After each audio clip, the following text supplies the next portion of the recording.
When the second trial begins, the arena turns into a slaughterhouse. Most of the candidates panic, but our MC Onseol stays calm, backed against the wall like he's watching a corpse being examined. Then comes the real shock. In the final clash, everyone expects Nyung Woogang, the strongest, to slice Yoonseol apart. Woogang swings a storm of slashes, but Yoonseol keeps twisting away because he has already mastered Woogang's patterns by studying the corpses Woogang left behind. Onseol provokes him on purpose, forcing Woogang to rush in for a finishing strike aimed at the head and heart. In that one opening, Onseol ducks and drives his short sword into the weak point in the neck his grandfather taught him. Speaking of his grandfather, but Yoonseol, that's the name his grandfather gave him when he found him abandoned in a snow-covered field, and he also learned to be an Undertaker from him since his grandfather was an Undertaker too.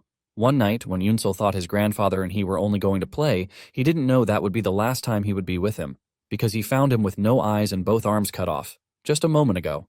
His grandfather had met a mysterious man, and the mysterious man called him Demonic Blade Bujanyang, claiming he betrayed the clan by leaving, and that the only place he now belongs is hell. Now, listening to his grandfather, he hears his last wish before dying, not to take revenge, and to live a happy life.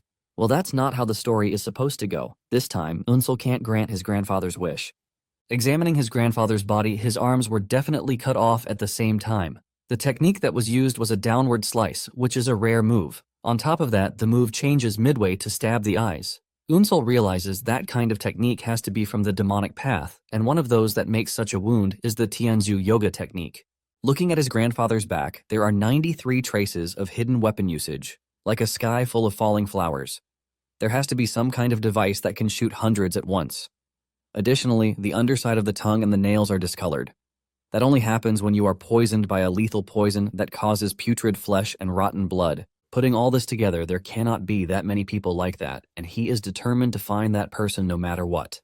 Unseol wastes no time embarking on his vengeance journey, and he is soon seen signing an agreement paper. While signing the papers, one of the instructors urges him to be damn fast about stamping it, but Unseol leaves him dumbfounded when he tears open his thumb to stamp the papers with his own blood. Unseol has dedicated himself to vengeance since his grandfather died, and he doesn't see himself taking any other path aside from this. This is all the more reason he is signing up for the competition, as he sees it as the first step to enacting his revenge. In this world, the Murim is controlled by the Orthodox and the unorthodox sects, and they have been keeping each other in check. The Orthodox sects are led by the Murim Alliance, since they are advocates for justice. On the other hand, the unorthodox sects are centered around the Demon Palace, which worships powers instead of justice. Even though they have been balancing each other out for a long time, the Orthodox sects decided that they wanted to push ahead. This led to the creation of the 18 martial masters, who are known as the Masters for the Greater Good. Because of the perceived threat, the Demon Palace decided to advance its power too. In an attempt to do this, they come up with a plan to create the 10 Demon Masters. The unorthodox sect is looking to pick 10 talented young ones and teach them the martial arts of the demonic sects. To make it interesting, they don't care about their past affiliations or what they were doing before they opt into the competition. Because of this clause, loads of young men headed to the Demon Palace, and one of them was our guy, Onseol. While standing among the crowd of fellow youngsters like himself, Onseol can feel the threatening aura coming from them, and he figures out that one of them is likely associated with the killer of his grandfather. Since his target is someone of high proficiency, Onseol knows he has to become a martial master to have a chance against them. This is why he is determined to become one of the 10 Demon Masters, so he can acquire the strength that he needs to face his adversary. Moments later, a giant, scary-looking man emerges to address the potential Demon Masters, and he introduces himself as head instructor Hyuk Ryanyung. The lads are all blown away when Hyuk lets them know who he is, and it appears that he is somewhat popular because of his works. Hyuk lets them know that they are there to identify the greatest prodigies among all the demon sects, and only those who pass through the trials prepared by them will become candidates to become one of the 10 Demon Masters. And for the first trial, he tells them that martial artists of the Demon Palace will inspect their physicality. The moment the lads hear this, they start to grumble because they don't see this as a trial, since they were expecting something quite intense for the competition. The martial masters ignore their worries and start to inspect their physical bodies to see who is worthy or not. Those who have bulky bodies, on the other hand, are relieved and happy that they get a free pass to the next stage. One of the instructors, Jin Gak, walks up to Unseol to inspect his body. The moment he touches his body, he thinks to himself that Unseol is dead. He wonders why Unseol decided to participate in the first place, but he notices the terrifying killing intent emanating from Unseol's body. Nonetheless, Jin Gak figures out that it would be disastrous if he allowed Unseol to pass on to the next stage. Because of this, he doesn't allow him to go through, and Yoon-seol is not surprised. He already knows that he has no chance of passing because he doesn't have the physical body, since all he has been doing all his life is looking after corpses. However, Yoon-seol is convinced that they have not gotten to the end yet. Moments later, the instructor tells them that the first trial is over, and one of the lads erupts in anger, protesting that their way of doing things is unfair. He asks why they are bothering to host a competition when physical aptitude is all that they are concerned about. Hyuk then replies by telling the kid that he knows nothing. Hyuk says the most important thing when learning martial arts is the muscles and bones. Hyuk makes fun of the dude for failing their most basic standard, even though they made sure to open their door to all. The lad argues that they are supposed to get an opportunity, and this is when Hyuk replies that he has nothing to worry about because the second trial is coming, and he plans to pick those who can learn martial arts even with their poor physical state. Hyuk wastes no time announcing that they have gotten to the second trial. Surprisingly, the second trial requires that they fight each other to survive until there is only one person left. The majority of the lads are surprised to hear the instruction given to them, but the overstimulated lad from earlier wastes no time locking in. Since he is required to kill someone, his sights are locked in on his targets already, and this target appears to be Yoon-seol. He immediately grabs a spear and hurls it in Yoon-seol's direction with the fierce determination to send him to the afterlife. The spear ferociously aimed toward Yoon-seol's position, but in the end, it turns out that he isn't the target. The spear impaled the dude standing beside him, wearing red, who happens to be a rival of the attacker. The dude in red screams in pain as he falls to the ground and coughs up blood before dying. The blood from the attack splatters on Yoon-seol's face as he watches the dude lying in a pool of his own blood. Yoon-seol cannot believe that he is staring at a dead dude who has just been struck to death with a spear. With just a glance, Yoon-seol can figure out the circumstances surrounding the dude's death. He figures out that the spear struck the heart while narrowly missing the ribs, which is a clear indication that the attacker, Woon-chung, is quite agile. Woon-chung starts boasting since he has taken down an opponent already. From where he is standing, Hyuk figures out that Woon-chung can make quick decisions, but he believes that he lacks common sense. He is disappointed and concludes that the lads are a bunch of fools. Jin-gak agrees with him because showing oneself as a threat in such an environment will only place a target on one's back. Nonetheless, he believes that this would cause the other competitors to become serious and realize how deadly the situation is. In no time, chaos erupts, and the entire arena turns into a slaughterhouse. The younger lads who are not used to the sight of death start to panic, but Hyuk and Jin-gak suddenly notice one of the lads acting pretty cool. He is backed against the wall, and he is not concerned with the chaos happening in front of him. He also sees Yoon-seol acting cool-headed in the midst of the chaos, and this makes him retract his initial statement that they are all fools. Yoon-seol remains in a calm state as he believes that the lads are fools because they have all lost themselves to the fear of death. The command was to stay alive till the end, which means the most important thing is to stay alive, not to kill. Yoon-seol figures out that he can survive if he is able to think rationally and act coldly. Yoon-seol bows down to touch the bodies lying on the ground to ascertain how they died. While doing this, one of the lads wielding a long-range weapon notices Yoon-seol and realizes that he has not been participating in the whole chaos. Meanwhile, Yoon-seol is focused on assessing the bodies to know the type of moves that killed them. The guy watching him is pissed, and he hurls his weapon at Yoon-seol. The weapon barely misses Yoon-seol's head and shatters the box he is carrying on his back. The dude makes fun of Yoon-seol, asking him the essence of the box he is carrying, as he is a monk. It turns out that the box contained the birthday gifts he got from his grandfather, and destroying the box just made him mad. Inside it is a short sword, but the attacking dude doesn't think Yoon-seol has what it takes to fight him.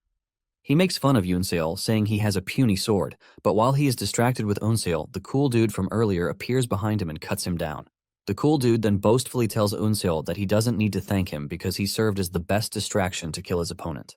While saying all of these, Yoon-seol is focused on what he is doing, and he continues to ignore the dude. The dude can see that Yoon-seol knows no martial arts, and he believes that he is an easy prey. While focused on Yoon-seol, a dude appears from behind and tries to attack him, but he easily cuts him down as if he has eyes behind him. Hyuk then asks Jin-gak about the cool dude because he is holding a special sword known as the Extermination Sword. He wants to know why he is carrying the legacy sword of the Black Soul, which was hailed as the strongest wanderer swordsman. Jin-gak reveals that the dude's name is Nung Wugong, and there are reports that he discovered Black Soul's secret manual, accompanied by his sword. Apparently, Wugong trained using the manual, making him the sole disciple of Black Soul. Jin-gak says Wugong might lack physicality, but he is still the favorite to win the competition because there is no candidate who appears to be stronger than him. However, Jin-gak believes that things might change depending on unforeseen variables. After the chaos settles down, Wugong and Yoon-seol are the last surviving candidates, and Wugong expresses his shock that Yoonseol was able to make it to the end. Wugong boastfully tells Yoonseol that he will be considered a candidate of the 10 Demon Masters if he kills him, so he is eager to do that already. Even though Yoonseol knows that he is going up against what appears to be the strongest guy in the arena, he doesn't look scared as he maintains his usual cold expression. And this is because he has found out what his weakness is. Yoonseol arms himself with his short sword with the confidence that he can actually win the fight. Wugong decides to play with Yoonseol a little by swinging his sword at him while delivering several slashes at the same time. Surprisingly, Yoonseol is able to dodge all of the slashes without sustaining a serious injury to his body. Hyuk and Jin-gak are watching this from afar, and even though it looks like Yoonseol is getting trashed, they can see that Yoonseol was able to twist his body enough at the end of each strike to avoid a fatal wound. It suddenly dawns on Jin-gak that Yoonseol has mastered Wugong's attack patterns by examining the corpses that he left behind. Jin-gak is blown away by the level of observation that Yoonseol possesses. Yoonseol decides to provoke Wugong by telling him that his sword skills are trash because all he has done is slice his flesh and cause no real damage. Jin-gak senses the fact that Yoonseol is provoking Wugong, but he is worried that he might not be able to land the decisive counterattack that is needed to finish the fight. Yoonseol's plan works, and Wugong gets so pissed that he angrily goes after him in an attempt to finish him off. As Wugong dashes toward Yoonseol, Yoonseol figures out that he has just one chance, and he is able to figure out what to do thanks to the corpses that he has examined. He has noticed that Wugong's finishing strike instinctively aims for the opponent's vital points, which are the heart and head. Since this is the case, Yoonseol already cooked up a plan in preparation.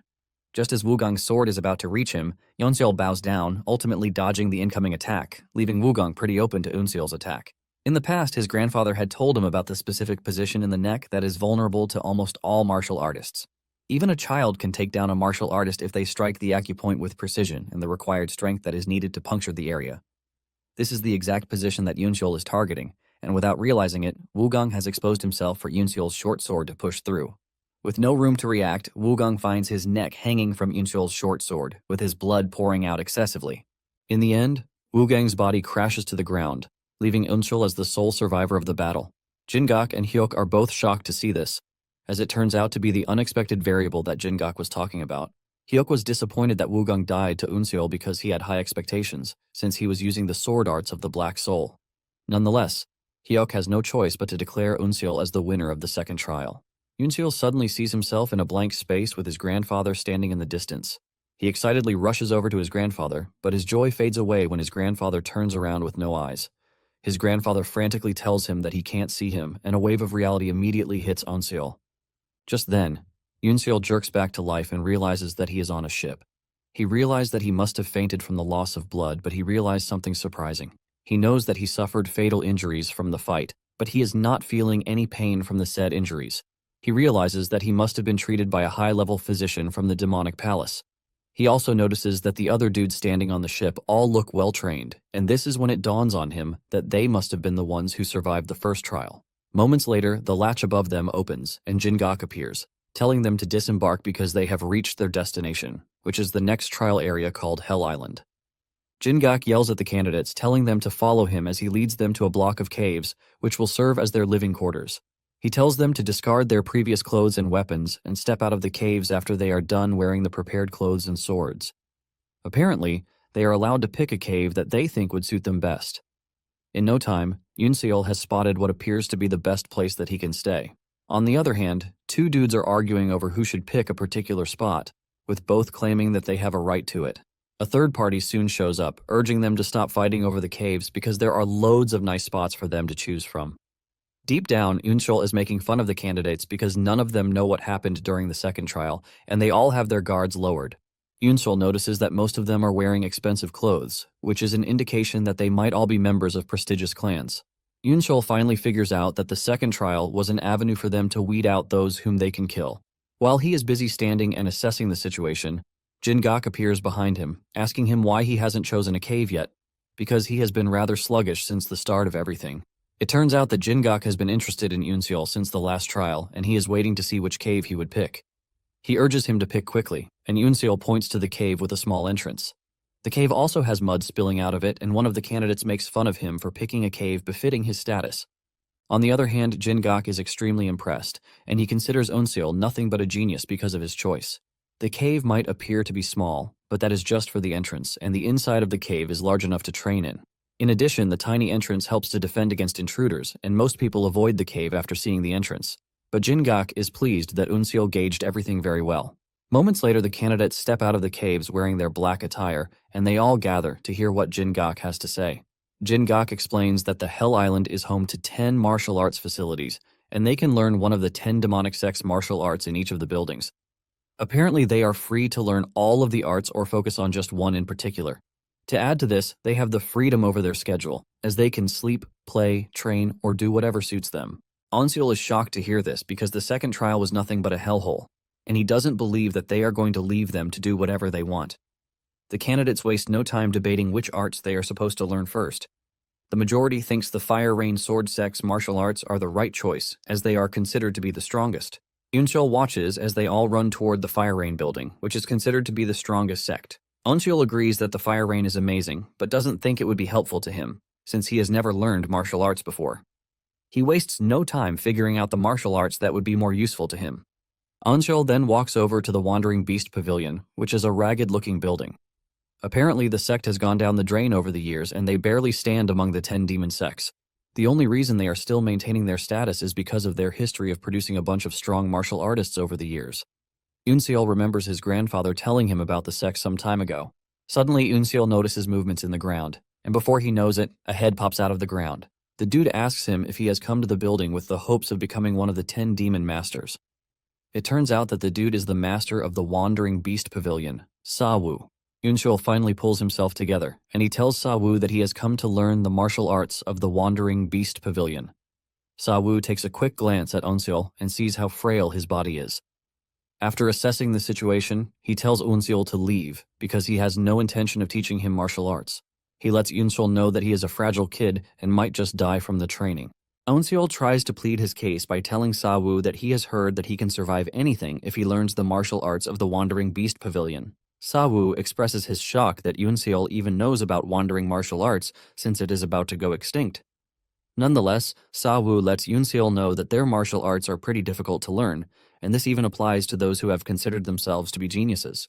Sa-woo says their martial arts starts with the modification of the body, and with the way he sees it, Unseol is just going to die in a day if he tries to attempt their training.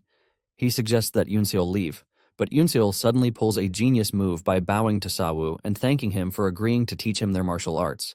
This is enough to tell Sa-woo that he is dealing with a crazy fellow, and this forces him to finally agree to become Unseol's master. However, Sa-woo lets Unseol know that he is only teaching him because the Demon Palace ordered him to. Sa-woo finally steps out from under the ground and tells Unseol to start calling him Master Sa. Unseol introduces himself, but Sa-woo stops him, telling him that he is just a trainee number 1. Without wasting time, Sa-woo suggests that they get started with the training, and he raises his hand while making a peculiar finger gesture. Unseol is suddenly hit with a strong wave, and before he knows it, he realizes that he has gone blind. Before he starts to panic, Sa-woo tells him not to worry because he only sealed his vision temporarily, using one of the secret techniques of the sect.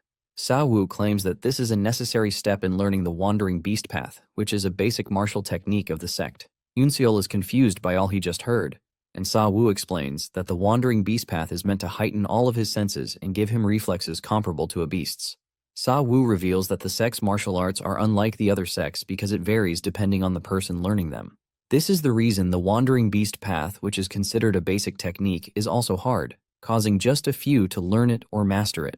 However, Sa-woo lets Unseol know that if he can learn it, he is going to earn the senses of a wandering beast. Sa-woo confidently teases that most die before getting to this point. He then tells Unseol that he will be back in about an hour and urges Unseol to get used to being blind by then. After Sa-woo's departure, Unseol realizes that he is wrong about something. He thought his other senses would become sharper since he had lost his vision, but it doesn't appear that way. He remembers Sa-woo saying it would take an hour for him to get back, and he realizes that it is a very long time on his path. He figures out that he has to adjust as quickly as possible because he is in a competition, and if he is suddenly ambushed in his current situation, he is done for. Unseol immediately imagines himself getting ambushed, sending a sense of fear and adrenaline through his body that pushes him to jump from point A to point B. However, Unseol loses, and he figures out that working on his balance is quite important, since he has lost his vision. An hour later, Sa-woo returns, hoping to see Unseol running around the place in fear, but to his utmost surprise, he sees Unseol jumping around, which is something quite unique. Sa-woo realizes that Unseol is imagining a fake enemy, which is why he has adjusted to his lack of vision pretty quickly. Nonetheless, Sawu stands unimpressed, and he decides to test Unseol. He swings his sword at him, telling him to try to evade it. The training between the two then continues, and 3 days later, Unseol has gotten himself beaten up multiple times by Sawu. Sawu is surprised that Unseol hasn't started questioning his training method, but is accepting it instead. Sawu then asks Unseol why he is not saying anything or questioning his training method. Unseol replies that Sawu had initially said the essence of the Wandering Night Pavilion's martial arts is reaching enlightenment, and because of this, he believes that there is a reason behind everything that he is doing. Sawu is impressed by Unseol's answer, and he tells him that he is actually right with his answer. He then suggests that they continue their training. Sawu charges toward Unseol, but this time around, Unseol's senses kick in, and he can suddenly feel Sawu's movement toward him. Even though he can see it, he realizes that he can't dodge it, leaving him with just one option, which is to block the attack. In the last second of the attack, Unseol raises his sword, and he manages to block Sawu's attack before it lands. This shocks Sawu to his bones because he wasn't expecting Unseol to be able to do this just after 3 days. Nonetheless, Unseol's block was sufficient, and the attack still sent him on his arse. Just then, Sawu throws a bamboo bottle at him, telling him to drink the contents of the bottle. Unseol drinks it, expecting water, but to his surprise, it isn't. Before he knows it, energy is already surging through his body, and it is as if all of his lost nutrients are being replenished. It turns out that liquid is the spring spiritual water that Sawu had saved all of his life. Even though Sawu gave it out, he is not worried that it was a waste, and this is because he believes that he has just met the once-in-a-lifetime genius that he has been begging for all of his life. After regaining his strength, the training begins again, and they go at each other with high intensity. After swinging at each for a couple of minutes, Sawu suddenly stopped attacking and burst out laughing, as he had finally found what he was looking for the whole time. Suddenly, Unseol realizes that he can see again, and with a voice laced with honesty, Sawu urges him to forget about becoming one of the 10 demon masters and become an official disciple of his sect instead. Sawu assures him that he will make him one of the top 10 strongest martial masters of the demonic faction in just 10 years if he agrees to this. When Unseol hears this, he is heavily tempted by the offer because he doesn't think Sawu is lying, but then he remembers that his grandfather's killer is a skilled warrior. Because of this, Unseol doesn't think he would be satisfied with learning just the Wandering Beast Pavilion's martial arts. Unseol then humbly rejects the offer, telling Sawu that he wants to become a demon master. Sawu then tells him that he can forget about the fact that he can learn the 10 demonic sect's martial arts because it is even impossible for someone like the Grand Heavenly Demon Emperor, who has enough talents to create martial arts of his own. Sawu continues by saying every martial art is suited for a certain physique and a type of energy. Unseol mentions that no matter how talented a person is, they can only learn 2 or 3 types of martial arts, which is why focusing on one martial art is the shortcut to becoming the strongest in the demonic faction. Even with all of his preaching, Unseol shows no sign of changing his mind, leaving Sawu no choice but to back off. Even though he is disappointed, he tells Unseol that he is going to teach him a different martial art. Unseol is surprised to hear this, because he has only learned the basics of the Wandering Beast sect, and Sawu lets him know that the sect's arts are not transmitted through steps or theory. In addition to this, Sawu tells Unseol that he has been practicing the wild beast path of his sect. This is when it dawns on Unseol that all of the sword strikes that Sawu unleashed on him were actual forms of the wild beast path. Unseol is extremely grateful for this, and he bows to Sawu, thanking him for his help so far. Sawu urges Unseol to stop thanking him because it was merely the order of the Demon Palace. Unseol, on the other hand, argues that he will never forget what Sawu did for him because he even gave him elixirs, but Sawu urges him to forget about it. Sawu mentions that this is how the Jianghu is, and it would be much better for him if he could forget about favors and grudges. With everything settled, Unseol goes on his knees to bow to Sawu before finally leaving. Sawu watches him in shock and utmost respect as he walks away, wondering where such a gem came from. As Unseol walks through the forest, he realizes that he is basically sensing everything going on around him, and he wonders if this is because he has learned the wild beast path. Because of how exhausting it is, Unseol figures out that he has to find a way to control it, because he would never be able to rest properly if this continues. At that moment, he decides to suppress his senses as much as he can. He is able to get this done, and he realizes that there is a clear difference in what appears to be normal and his usual heightened senses. Unseol then whips out his map to look at where he should learn next. It dawns on him that they are on a time-limited training, and he needs to hurry. After thinking over it very well, he figures out that he has to go to the demonic sect founder who rivaled the great heavenly demon emperor 700 years ago, and talking about this, he is the founder of the Fire Rain Sword sect. Because there might not be time on his side, Unsul figures out that the strongest sect of the 10 demonic sects might be his only option. Upon arriving at the building, he realizes that it is quite exclusive when compared to the Wandering Beast Pavilion's martial hall. He knocks on the door, and the instructor from inside wonders who it might be. The instructor Jin-gak opens the door, and he is shocked when he sees Unsul at the door.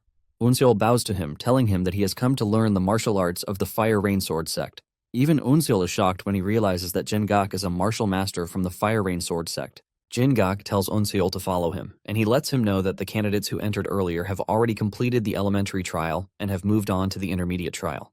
Apparently, there are 3 sections there, which are the elementary, intermediate, and advanced levels.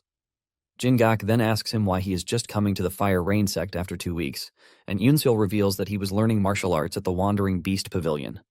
Jin-gak then casually asks if he has learned the Wild Beast Path, and Unsul affirms this, shocking Jin-gak. He doesn't want to believe that Unsul actually mastered the Wild Beast Path in just 2 weeks, even though he is pretty sure that he is a genius. He believes that Sa-woo sent him on his way after he couldn't cope with him.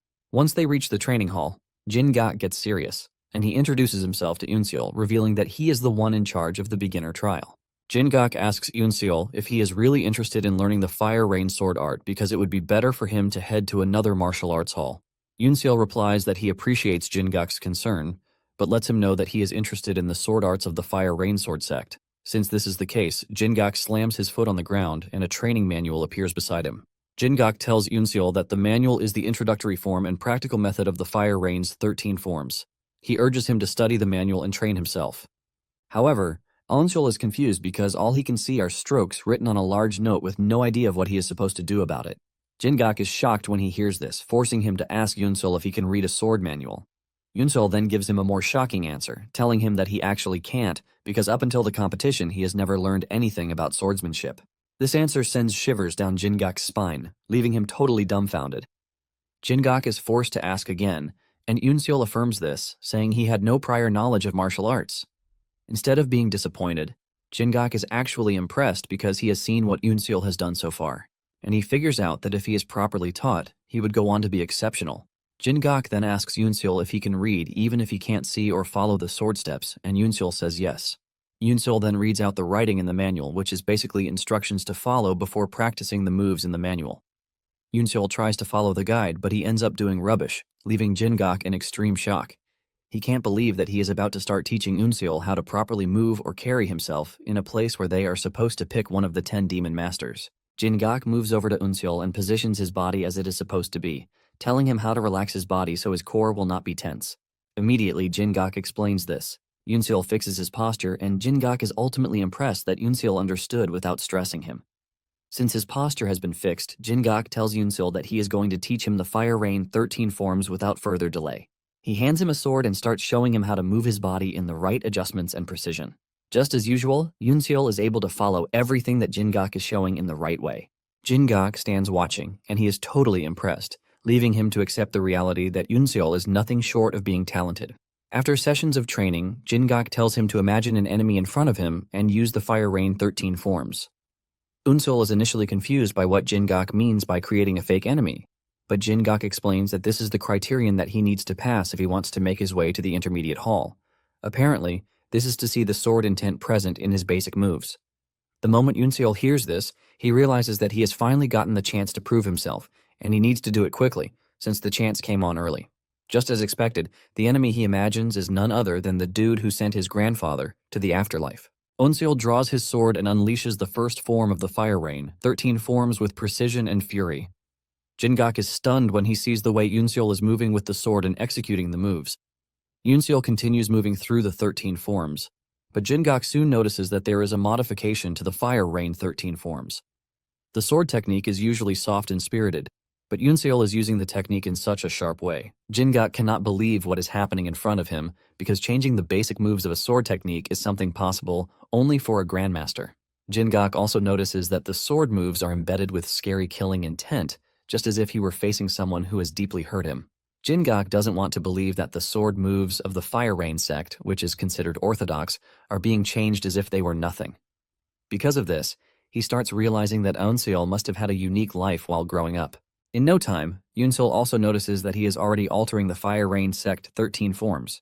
He wonders if the wild beast path is the reason for this, and even though he would have loved to infuse the two fighting styles, he figures out that it would end up becoming an entirely different swordsmanship and not the Fire Rain 13 forms. With this in mind, he quickly switches back to the natural Fire Rain 13 forms, and this time around, he looks even more dangerous than before. He imagines his target in front of him, and he starts unleashing all the fury inside him. Jin-gak watches in amazement, and he is forced to admit that Yoon-seol is incredibly fast. As he gets closer to his target, Yoon-seol loses himself in the moment, and as if his target is real, he figures out that he can't allow his target to escape. Because of this, he decides to use all the techniques he has left in one go. Yoon-seol releases all his fury at once and delivers several dangerous slashes to make sure he takes his enemy down, but he does this in such a way that it affects him, causing him to lose his balance and grip on his sword. Jin-gak watches as Yoon-seol loses to his opponent, but instead of being mad, he is actually impressed. Yoon-seol is shocked when he hears Jin-gak tell him that he passed the test. Jin-gak then explains to him that what is actually tested is his understanding of the sword and his execution of the Fire Rain 13 forms in a real fight. Jin-gak helps Yoon-seol pick up his sword, and he tells him that he passed the criteria set for the test. Jin-gak lets Yoon-seol know that his Fire Rain technique is quite incredible, and he urges him to head to the intermediate chamber. Yoon-seol is extremely grateful for what Jin-gak did for him because he knows how annoying and stressful it must have been to teach him about swordsmanship when he had no prior knowledge of it. Yoon-seol shows his gratitude by bowing to Jin-gak, thanking him for everything so far. Jin-gak then tells Yoon-seol to continue working hard, and then mentions that he could sense the strong killing intent coming from his sword. As his last advice, Jin-gak urges Yoon-seol not to lose himself because of the killing intent. As they say their goodbyes, Jin-gak finally understands the fact that Yoon-seol learned the wild beast path in just 2 weeks because his learning speed is incredible.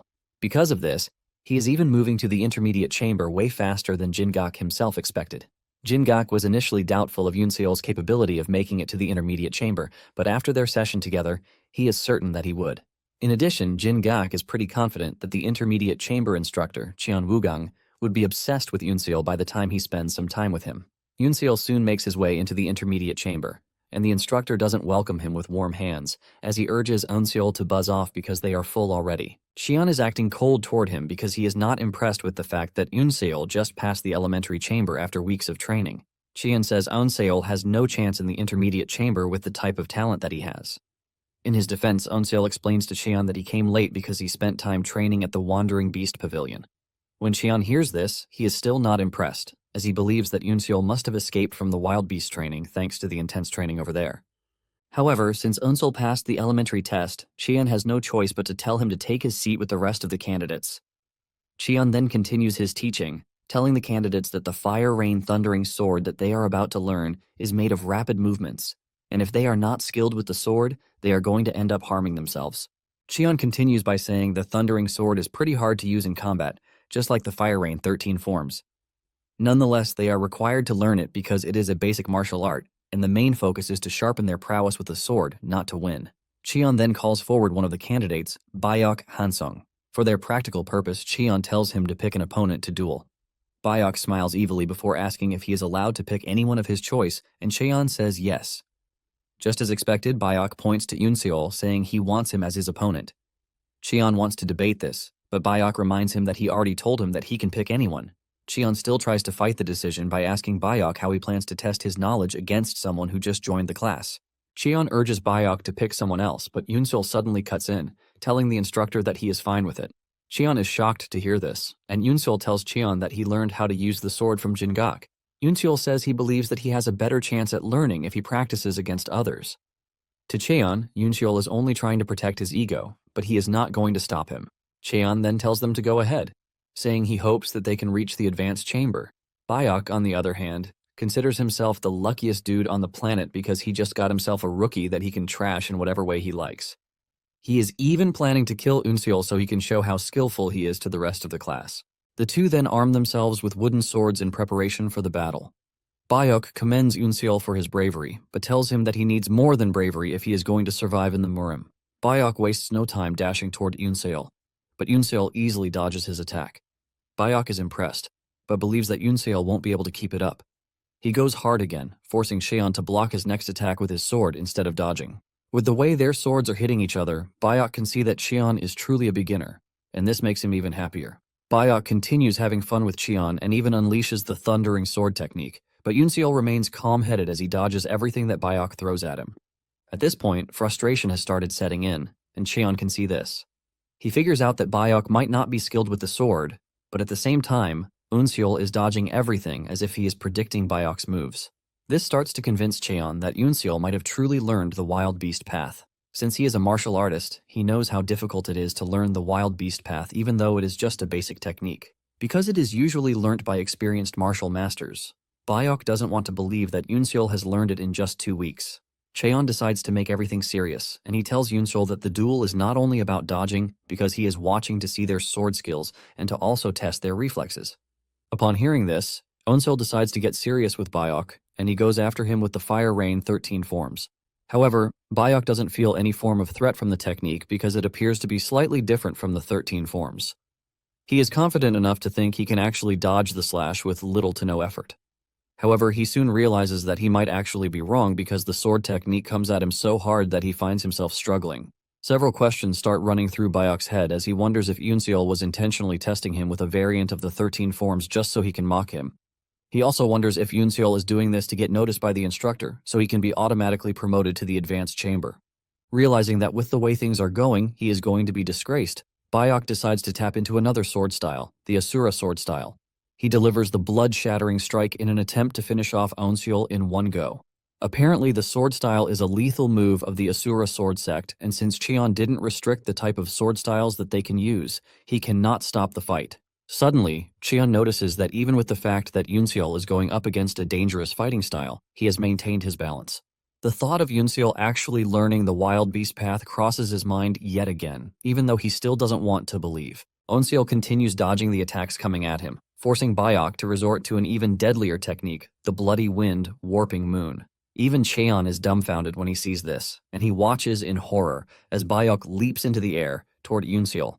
Everything happens so fast, and by the time everything becomes clear to everyone, Eunseol's sword is pushing toward Bayok's chest with the help of the Fire Rain 13th form. Eunseol looks pretty cool as he retracts his sword, and Bayok coughs up blood before crashing to the ground, seemingly appearing to have died from Eunseol's strike. Everyone's eyes light up in shock and horror as they all try to digest the fact that Bayok might actually be dead. Eunseol walks away to return the training sword, and Cheon stands over Bayok's body to see that he is truly dead because he got hit in a very vital spot. Cheon then turns to Eunseol, asking him if he has always been a disciple of the Wandering Night Pavilion, but he says no. Cheon is forced to ask him if he truly mastered the wild beast path in just 2 weeks, and Eunseol replies that all he did was learn the basics of the whole thing. Cheon smiles in disgust when he hears this, since what he just witnessed doesn't appear to be basic in any way or form. He teases Eunseol, asking him if he has been taught how to learn too. Eunseol tries to defend himself, but Cheon cuts him off, telling him to clean up the mess he made. Grumbling soon erupts among the candidates, who believe that it is wrong that Eunseol committed murder during a normal sparring session. They all expect him to be punished for this, but Cheon quickly clears up their mistake. He lets them know that it might be called a martial chamber, but they should not mistake it for one. He reminds them that they are on Hell Island, and if they use a technique that is meant to kill the opponent, they should expect the same to be used against them. With this in mind, Cheon begins the training session again, and the candidates start sparring against each other. Those lost during the sparring session are all sent away by Cheon as he tells them that they have failed the trial. He tells them that they are all free to find another martial hall that would accommodate them because their time with the Fire Rain sect is over. The failed candidates ask for more chances, but Cheon tells them that they are not getting any more chances. Cheon says they might have passed the first trial because they were fit, but to learn the Fire Rain sword, they are going to need potential and talent to surpass even their own limits. Since they lacked the qualities to surpass their own limits, they failed. After the failed candidates and the successful candidates left the hall, Cheon notices that Eunseol is still in the hall, and he asks him what he is still doing there. Confused, Eunseol asks Cheon if he is required to leave too, and Cheon says yes. He tells him that he won and has gained the status to pass on to the advanced chamber. However, Eunseol tells Cheon that he would rather stay in the intermediate chamber. Cheon is confused and asks Eunseol why he would choose to do that. Eunseol explains that the only technique he learned was the Fire Rain 13 forms, and he has yet to learn anything in the intermediate chamber.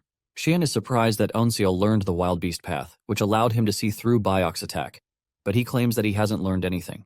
Without being apologetic, Eunseol maintains his stance that he has yet to learn anything.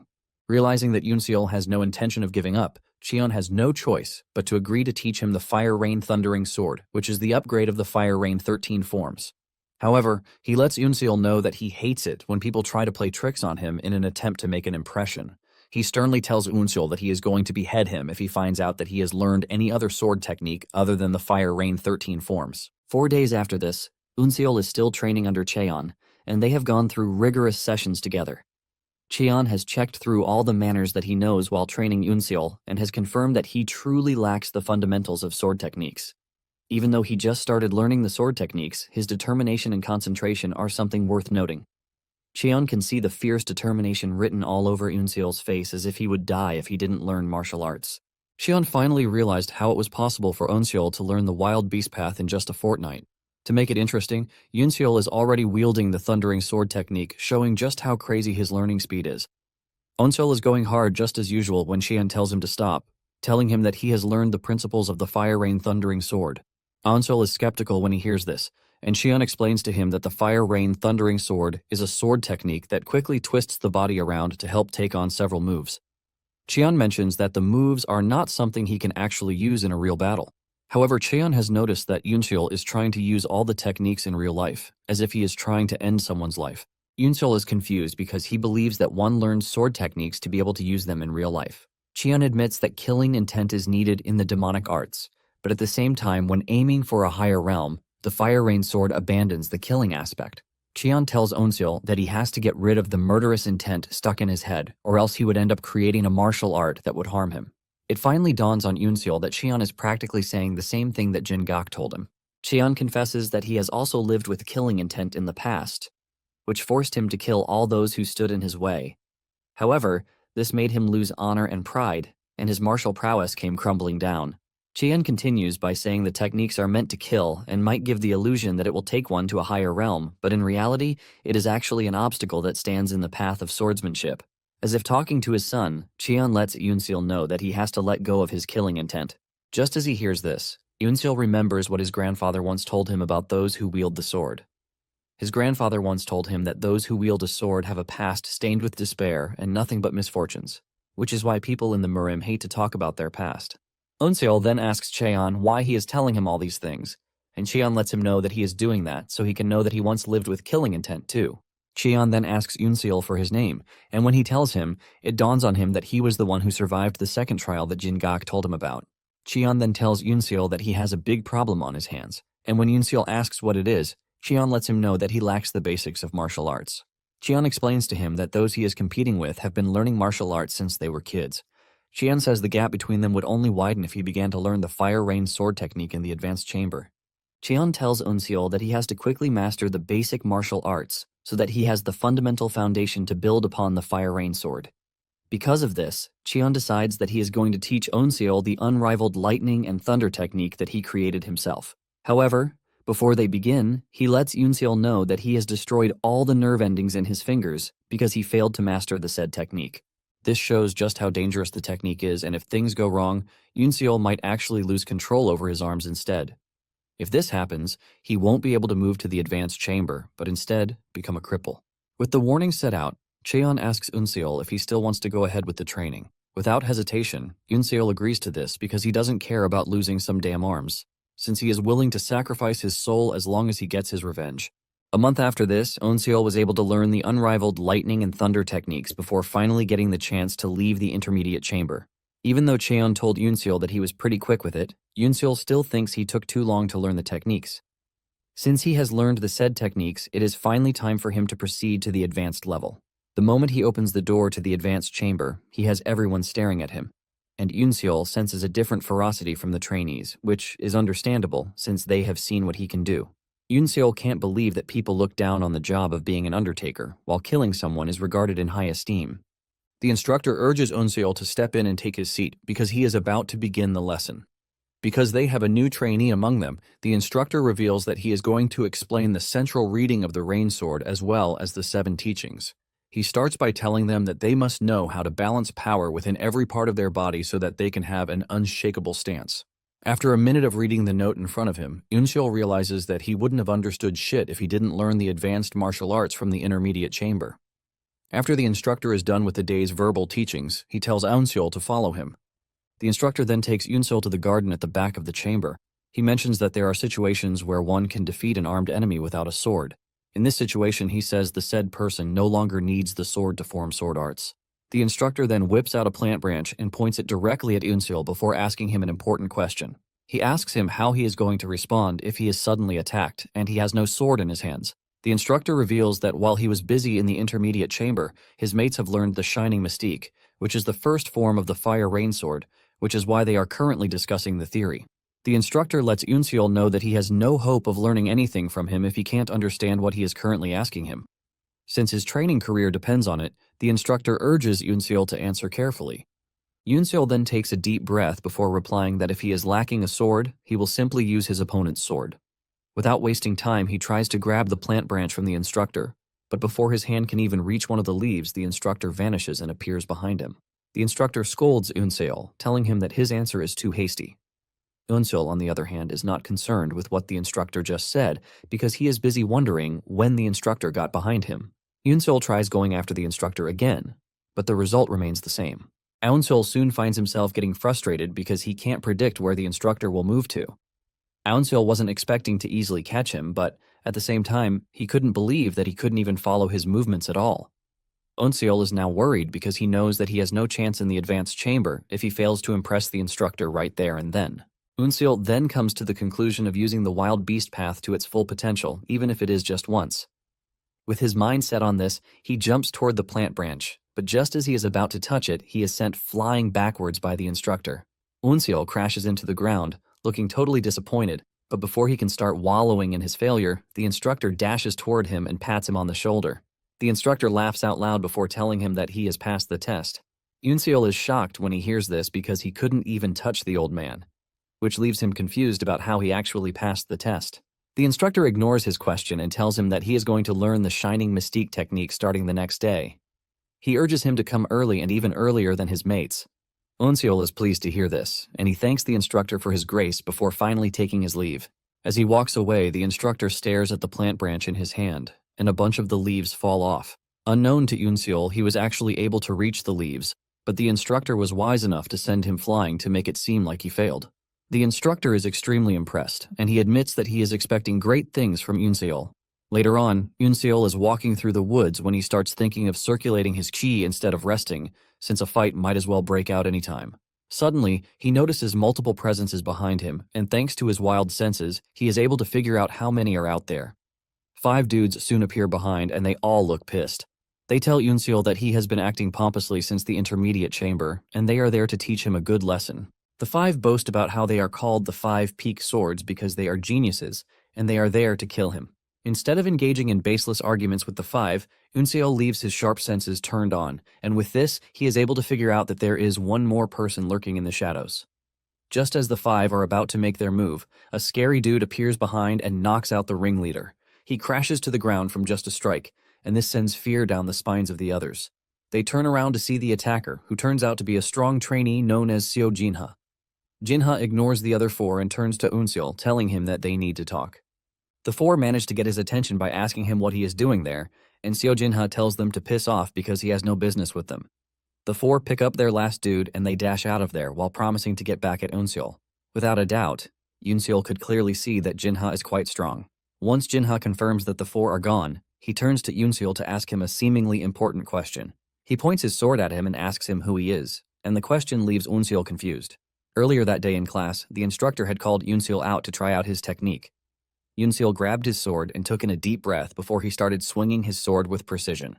After swinging for a couple of minutes, he finally stops, and the aftermath of his move is clear cuts in the ground. Even the instructor is impressed because Unseol has somewhat embedded the technique with killing intent. After he is done showcasing his prowess, the instructor calls the next trainee, who turns out to be Seo Jinha. As he steps onto the stage, he walks past Unseol, and he looks absolutely menacing.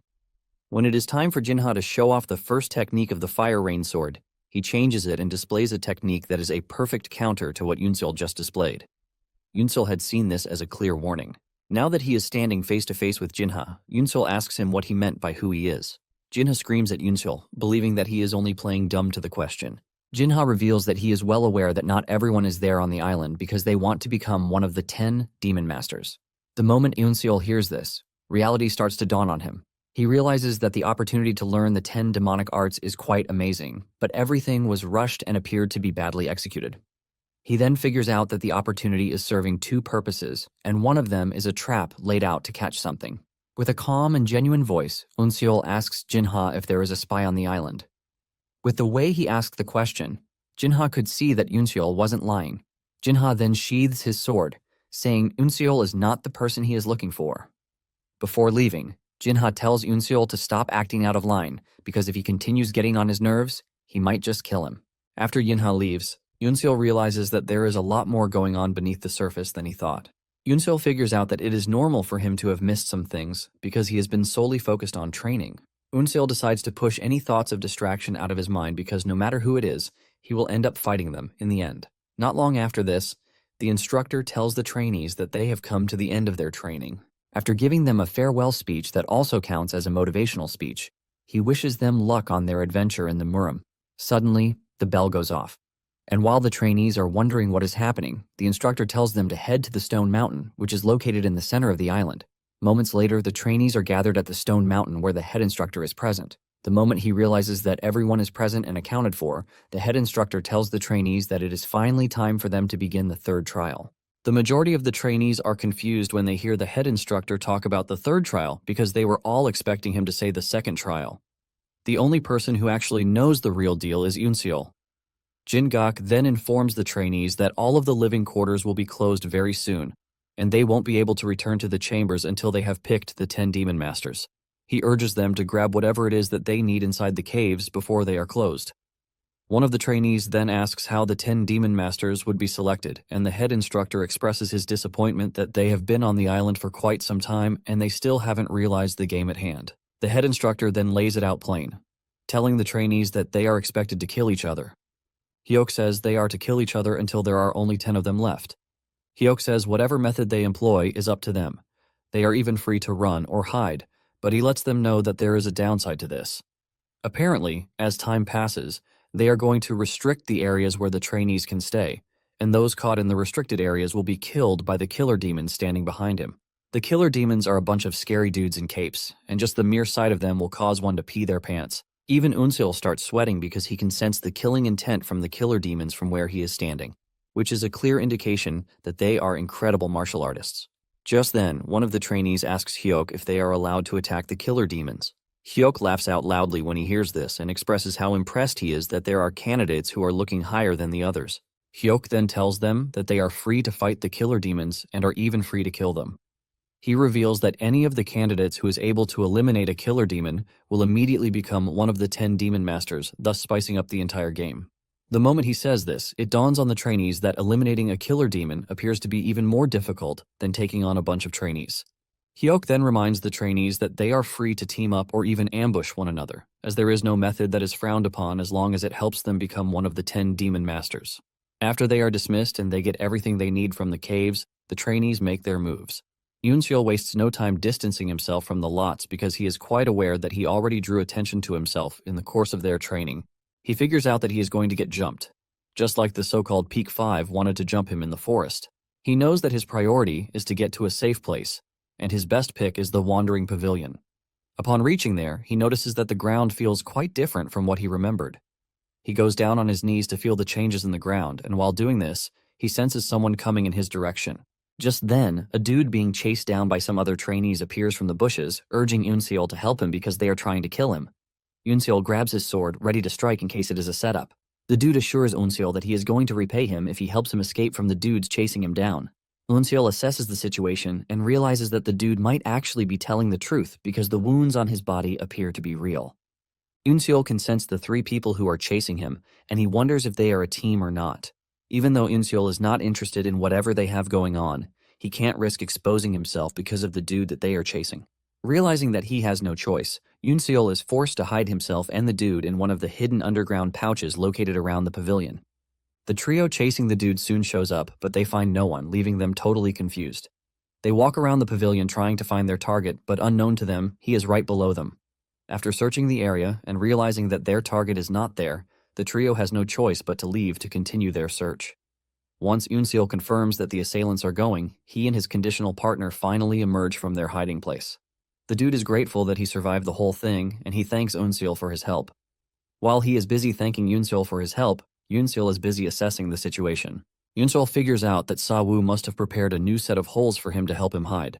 While he was hiding, he could sense the wild beast path's sensations expanding, going farther than normal. He could basically sense everything inside the dirt just as if he was seeing it. He realizes that Sa-woo must have wanted to teach him the path that uses vibration. His conditional partner finally introduces himself as Gyum Chil-young, and he is from the blood sect. Gyum asks to know Eunseol's name, but he just ignores him.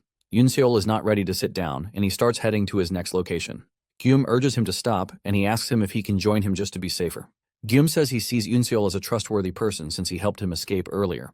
Eunseol remains silent, and Gyum decides to take his silence as a yes. With excitement written all over him, he runs after Eunseol like he is a lost puppy, ultimately becoming his partner. After walking for a couple of minutes, Eunseol puts his hand on the ground to feel the earth's vibrations. With the help of this, he is able to figure out that there is a fight going on ahead, and he suggests that they take a different route to avoid the battle.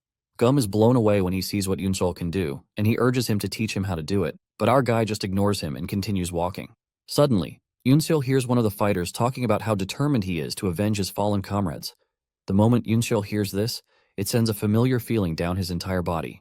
He realizes that the guy is also pursuing the feeling of revenge just as he is. Gyum notices the sudden change in Eunseol, and he asks him what is happening.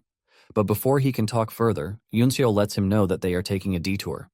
It turns out that Eunseol doesn't want to avoid the fight again, but wants to be actively involved in it. As they approach the battle area, a trainee is perfectly hidden on a tree branch, and the moment he notices Eunseol, he makes his move. However, Eunseol easily blocks his attack, shocking the dude, who thought he had the upper hand. He frantically asks Eunseol how he was able to stop the forbidden ultimate concealment technique when he is not an assassin. Eunseol ignores his question and replies with a fatal slash cut to slice him in two. Eunseol admits that the assassin technique would have been a pain in the ass if he hadn't learned the wild beast path. Since the fight is still ongoing, Eunseol thinks of helping the trapped dude get rid of the assassins so he can tell him how it feels to accomplish revenge. Just as they are about to finish him off, Eunseol appears out of nowhere and attacks them. The sudden attack shocks them, giving Eunseol the edge as he delivers his devastating slashes. However, one of the assassins appears right behind Eunseol and almost cuts his head off, but Eunseol dodges the strike. Before he knows it, Eunseol finds himself surrounded, but they still pose no threat to his ferocity. He is able to cut them down, leaving just one dude. While he is preparing to go up against the dude, the trapped guy thirsting for vengeance emerges from behind to kill the last assassin. Having cut down the last assassin, he lets off a huge smile that he was able to accomplish his vengeance. Suddenly, he crashes to the ground before Eunseol even gets to ask him anything. Gyum emerges from the bush where he is hiding, asking if the fight is over. Eunseol ignores him and bows beside the dude to check him out. This is when Gyum finally shows his true colors as he tries to stab Eunseol from behind. However, Eunseol is not one to be easily fooled, as he blocks the attack before it even reaches him. Gyum is stunned when Eunseol blocks the attack, as he wasn't expecting it. Eunseol pushes him backwards, while blaming him for depriving him of his chance to ask the burning question in his mind. Gyum is not concerned about whatever question Eunseol has, but he is more concerned about how Eunseol was able to figure out that he was going to betray him. Eunseol then reveals that he already knew from the very start. While they were in the underground shelter, Eunseol had seen that Gyum was hiding a bunch of hidden weapons under his clothing. In addition, he was not able to move properly because his body was stiff, thanks to the weapons on his body. Eunseol confesses that he only kept Gyum around because of curiosity. He wanted to know if the art of deceit would help him in the future. Gyum hears this and loses his mind, believing that Eunseol is spewing nonsense because he considers his acting the perfect one. He throws his weapons at Eunseol, but he blocks everything pretty easily, making life harder for Gyum. Fear starts creeping through his body with the realization that Eunseol might actually be able to predict his moves. Before he knows it, Eunseol's speed gives him the edge, and he reaches Gyum in no time, delivering a cut to his shoulder. Eunseol then tells Gyum that he might have the best hidden weapons, but they are basically useless if he can't hide them very well. Refusing to give up, Gyum makes one last-ditch attempt in trying to finish Eunseol off with everything he has. Gyum dashes toward Eunseol, but Eunseol shows him how superior he is by easily moving through him and cutting him down. After Gyum is dead, Eunseol admits that the fight was tough on him, and he would have run into problems if he didn't know about the hidden weapons. He turns around to look at Gyum's face, and it looks just like the regular death stare that most dying people have. On the other hand, the revenge dude has a calm and accomplished death face, and Eunseol wonders if he would have the same kind of face when he finally gets his revenge. Before leaving the scene, Eunseol picks up the guy's sword, which now gives him the chance to wield 2 swords. Meanwhile, there is an unknown entity hiding in the bushes, and they are watching Yoon-seol's every move. They have seen the way he fights and how dangerous he is. The unknown fellow admits that Yoon-seol is talented, but they believe he still has to upgrade his skills or else he is not going to survive on the island. The following day, Yoon-seol finds himself getting chased down by a bunch of trainees who want him gone at all costs. Yoon-seol has suffered several cuts to his body, but he keeps running because he can see that the assailants have no intentions of backing down. As he tries to get ahead, he is also trying to think of how to escape his current situation. And all the while, the head instructor and Jin-gak are watching from a mountain peak. The head instructor asks for updates, and Jin-gak tells him that out of the 86 trainees, there are 41 still alive. The head instructor is pleased that there are still 41 trainees left even after 3 days, and he concludes that the rest are skilled. He then decides that it is time to test their skills. Meanwhile, Yoon-seol ties his daggers together, and just as his assailants are about to close down, he throws it backwards to knock one of them back and gives himself a fighting chance again. Yoon-seol quickly figures out that he has no chance whatsoever if he continues fighting on the open field. It is at this moment that he decides to change the terrain of the fight to where he is going to have a bit of a chance. Yoon-seol runs straight for the Fire Rain Sect building, but unknown to him, the head instructor has decided that the location is the next place he wants to restrict. Yoon-seol safely makes it into the building, and he leaves a trail of blood for his assailants to follow. They track him to a tight space and believe that they have cornered him until Yoon-seol appears behind them. He almost relieves the closest guy of his head, but he manages to block it, while alerting his friends that Yoon-seol is behind them. The dude boastfully tells Yoon-seol that they are not fools and would not fall for such cheap tricks. A fierce battle ensues between the two, but Yoon-seol is able to read his sword paths, giving him the chance to easily dodge the enemy's attacks. The moment he dodges the guy's attack, Yoon-seol gets the golden chance to deliver a counterattack, and he takes his chance. He swings his sword so hard that it slices his opponent's head off his neck. The rest of the crew gets really mad and tries to attack Yoon-seol all at once, but it soon dawns on them that the tight space is limiting their attack capabilities. Yoon-seol, on the other hand, has no problem whatsoever as he thrives very well in such tight positions. Yoon-seol gets the upper hand, making life hard for his assailants. After assessing the situation, Yoon-seol realizes that he has a chance of taking them all down if he engages them one-on-one. Realizing that Yoon-seol is just going to pick them off one by one if they allow him, one of the assailants frantically throws his whip weapon, forcing it to bounce off the wall. The whip almost catches Yoon-seol, but he manages to jump out of the line of fire at the last minute. Realizing that they have chased Yoon-seol out of the tight space, the rest of the assailants try to run out, but they run into a brick wall, who happens to be the team leader. He looks absolutely furious because the crew is trying to run away from a fight. The crew tries to defend their claims, saying they are not running but trying to reposition themselves. The captain ignores their excuses, and with just one swing from his weapon, he cuts their heads off, leaving blood splattering everywhere. He boastfully talks about how trashy his crew was, which was why he didn't want to roll with them in the first place. Now that the flies have been taken care of, Yoon-seol finds himself facing off against the captain of the team. He admits that Yoon-seol is skilled and then introduces himself as Woo Moon-cheong. He asks Yoon-seol what his name is, but Yoon-seol is more concerned about Woo's status. He wants to know if he is the leader of the team, and this pisses Woo off. He concludes that there is no need to exchange names since Yoon-seol is about to die at his hands.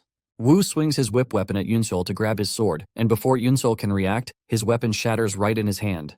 Woo starts making fun of Yoon-seol, saying the Fire Rain sect only taught him one defense technique. This is when it finally dawns on Yoon-seol that the dude knows everything about his Shining Mystique technique. But the question of how he knows remains. Yoon-seol wonders if Woo has some sort of information network that he doesn't know about. Woo notices that Yoon-seol is carried away with his thoughts, and he comes after him. Yoon-seol barely dodges Woo's attack, but watches as Woo destroys everything his weapon touches.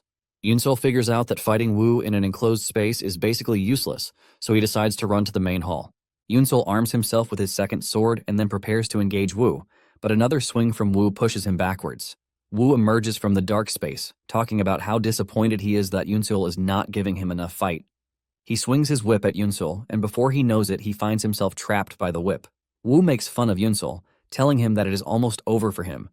Yoon-seol realizes that he can actually block Woo's attacks using Shining Mystique, but the problem is that he doesn't have the power to project enough force to stop it. This is when it dawns on him that a totally different technique is needed, which is a destructive force strong enough to cut through steel. The moment the whip surrounds Yoon-seol, Woo believes that he has finished the job, but he suddenly realizes that Yoon-seol is trying to cook up something.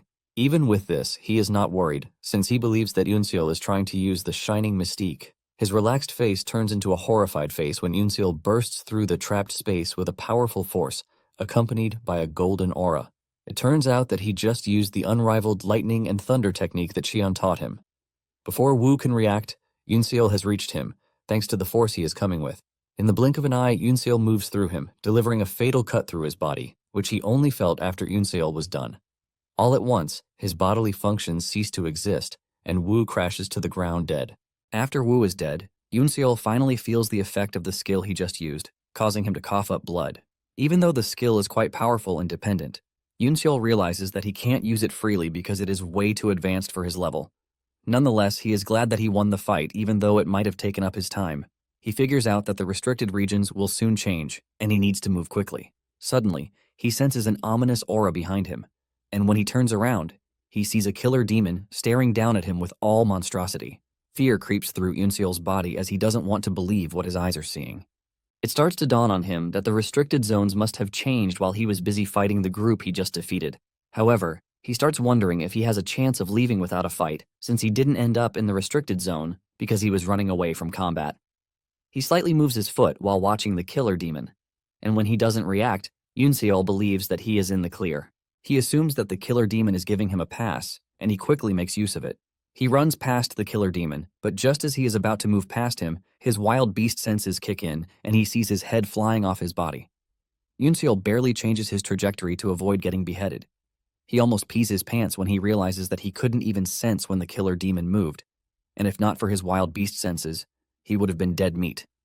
Yunseal finally comes to the conclusion that he can't be fooled by the killer demon's calm face because the moment he makes a move, he is going to attack him.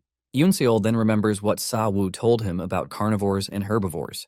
He had learned that predators have a hard time catching their prey whenever it is moving in the zigzag position. However, the carnivore still comes out on top, and this is because the prey's movement gets predictable at some point, giving the predator the chance to intercept and kill their prey. Since predictability is the issue, Yunseal lets off a loud scream before deciding to start moving in the most weird way to make sure his movements can't be predicted. Yunseal kicks his plan into motion, and his first move is able to evade the killer demon, impressing the dude. Yunseal starts with a predictable zigzag movement, and the moment the killer demon catches on to this, Yunseal starts dodging his attacks with the wild beast path. Just as he is about to make his final move, he realizes that the killer demon has gotten to him, and he has his sword to his neck. Sweat ran down his face with the realization that he was too late. However, he is shocked when the killer demon suddenly stops instead of executing him on the spot. Yunseal looks around and realizes that he has crossed the restricted area already. Yunseal takes a moment to think about what just happened and realizes that he couldn't even make a single opening, though he put his all into it. Yunseal turns around to leave and finally understands what it means to be a martial artist. It dawned on him that he was just a frog in a well, and he stood absolutely no chance. After making it to a safe distance, Yunseal takes a moment to think about the whole situation again, and he realizes that the killer demon actually has skills that can match his grandfather's killer. Yunseal figures out that he has to be able to surpass the skills of a killer demon if he wants to have a chance. Suddenly, he hears a voice behind him, telling him that he has been looking for him. He turns around to see a dude sitting on a rock and staring at him, and talking about the wild beast path that Yunseal learned. Yunseal hears this, and figures out that a lot of info has been passed around about him. The dude initially plans to introduce himself, but changes his mind, saying Yunseal is about to die, so he has no reason to know his name. The dude charges toward Yunseal, but Yunseal remains calm as he easily moves to dodge the dude's attack. The dude is impressed that Yunseal actually dodged his attack with his beast-like senses. The dude admits that Yunseal is on the path to becoming one of the demon masters in the future, which is why he absolutely has to kill him.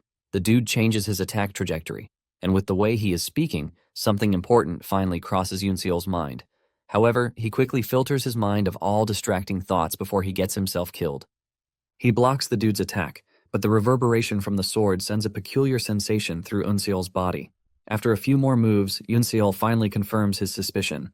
He remembers he and his grandfather once attended to a corpse, and his grandfather tells him that the dude died at the hands of the 5 tiger-severing blades of the Hebei Feng clan. His grandfather knew this because there wasn't an external wound on the dude, but all of his bones were shattered. Yunseal's grandfather explains that the 5 tiger-severing blades specialize in chi flowing into the opponent whenever their weapons touch each other. Remembering the words of his grandfather, Yunseal speaks out to let the dude know that he is aware that he is currently using the 5 tiger-severing blades technique that is peculiar to the Hebei Feng clan. The dude is shocked when he hears this, and he starts questioning Yunseal about how he knows this.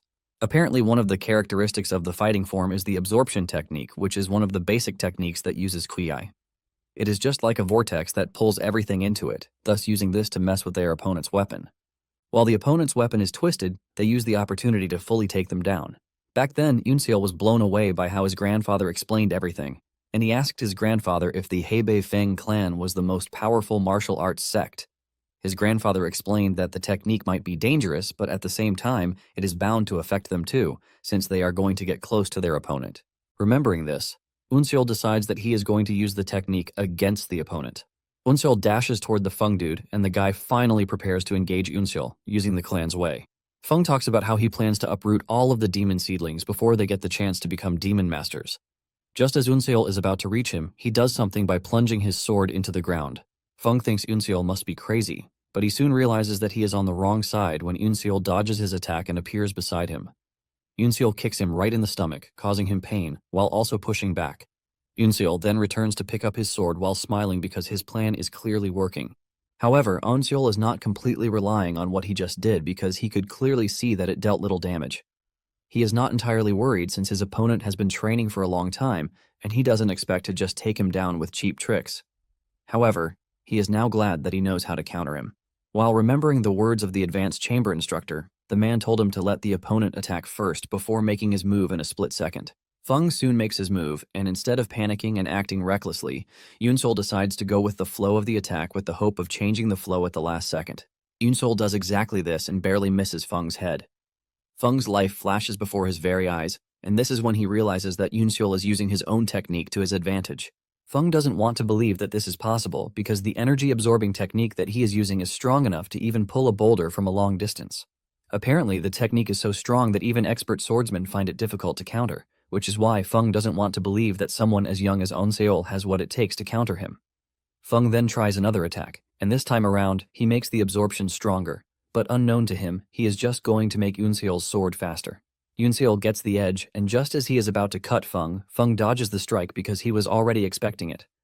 He catches Unseol by surprise since he pulled back from using the energy absorption technique. He boastfully tells Unseol that he doesn't need to use the energy absorption technique to kill someone like him. Feng dashes toward Unseol while totally ignoring his absorption technique, but this is what Unseol has been waiting for. The moment Feng gets closer to him, Unseol makes use of the Fire Rain Sword First technique, Shining Mystique, to cut Feng down. Just like Unseol's previous opponents, Feng is left in shock at the type of technique that Unseol just displayed in front of him. It turns out that Unseol changed the Shining Mystique from a defensive technique to an attacking one, and to do this, he had to risk having the other moves go against him. Even Feng is forced to admit that Unseol is brilliant for having changed the way the attack works. Unseol starts working away, and Feng is surprised that Unseol is letting him live. Unseol tells Feng that he is not part of his revenge, which is why he has no reason to kill him. Feng is relieved to hear this, and he suggests that they never meet each other again. Just as Unseol leaves, a strange figure appears behind Feng, who turns out to be a killer demon. Feng asks the demon killer if he is there to take him out, and the demon killer lets him know that he was useful for the Orthodox sect as long as he could. Feng is surprised that the demon killer knows he is from the Orthodox sect, and the demon killer scoffs, telling Feng that he is gravely underestimating the demon palace. With this, the demon killer raises his sword and executes Feng. Meanwhile, Seo Jinha is going up against a bunch of trainees who are from the hellish sect. While fighting them, they have managed to poison him, and because of this, he has lost 95% of his fighting spirit. His enemies let him know that he is just a dead man, walking unless he is able to obtain the antidote from them, which they obviously would not give him. Seo Jinha finally realizes that being alone might not have been the best option because the group he is going up against is too organized. Instead of giving up, Seo Jinha grabs his sword with his left hand, ready to defend himself. One of the assailants makes fun of Jinha, admitting that he might be strong and talented, but there is no way he is going to quickly adapt to using his left hand since he is a right-handed warrior. They suggest that he give up as they dash toward him with the intention of finishing him off. Jinha tries to stand his ground, but to make things work, he gets hit with another poison needle again. With this, Jinha knows he is going to die in 10 minutes if he doesn't get himself the antidote to the poison. Realizing that there is no need to fight again, Jinha finally lets down his sword, waiting to be butchered by the incoming assailants. Suddenly, one of them drops dead before they can reach Jinha, and this is when they realize that there is someone else in the area. They are still trying to understand the situation when Unseol appears behind them, looking all menacing and dangerous. Unseol's swift and surprise attack helps him take down the assailants with precision. In no time, Unseol is the only one standing amidst the number of corpses lying around the field. Fear sets in when Seo Jinha notices Eunseol walking toward him, and he tries to convince him to let him live because he is not a threat to him. Eunseol just ignores him and walks over to one of the bodies on the ground to search it. It turns out that Eunseol is concerned about the antidote, and the moment he sees it, he is relieved because he knows that it would help him when fighting against the trainees from the hellish blood castle. Just as he is about to leave, Seo Jinha stops him, telling him that he has been poisoned, and he has less than 10 minutes to use the antidote. Eunseol turns around, and with a cold voice, he lets him know that his aim is to kill everyone, and Seo Jinha is not exempt. Eunseol lets him know that the only reason he is not cutting him down is that he is a dead man already. Seo Jinha realizes that Eunseol is actually right because, in the end, he is just a competitor who needs to get out of the way. Out of desperation, Jinha tells Eunseol that he is ready to work with him if he can give him the antidote. Eunseol then asks him why he should help him out, and in his defense, Jinha reminds Eunseol that there are about 20 trainees left. He explains that these trainees are all in groups, and no matter how strong Eunseol is, he has no chance against them all by himself. Jinha promises to tell Eunseol the weaknesses of the remaining group if he helps him. In addition, Jinha promises Eunseol that he is never going to betray him if he saves his life. After taking a moment to think about it, Eunseol comes to the conclusion that Seo Jinha is not the type to trick people or betray someone. Jinha also assures Eunseol that he is going to work with him until the very end, while reiterating the fact that he is not going to betray him. Eunseol finally agrees to help, and he throws the antidote canister to Jinha so he can help himself. Jinha wastes no time pouring the powder on the affected part, and while he is doing this, the bell for another restricted area comes on. The moment Eunseol hears this, he tells Jinha that they need to leave immediately. Jinha is surprised because they are still in the safe zone, but Eunseol screams at him to use his head. He reminds him that most of the battle area has been restricted already, and since another restriction just happened and they are in the safe zone, this can only mean one thing. This basically means that the rest of the group will soon converge on their position. Before he can even finish saying this, the other groups show up, surrounding Jinha and Eunseol.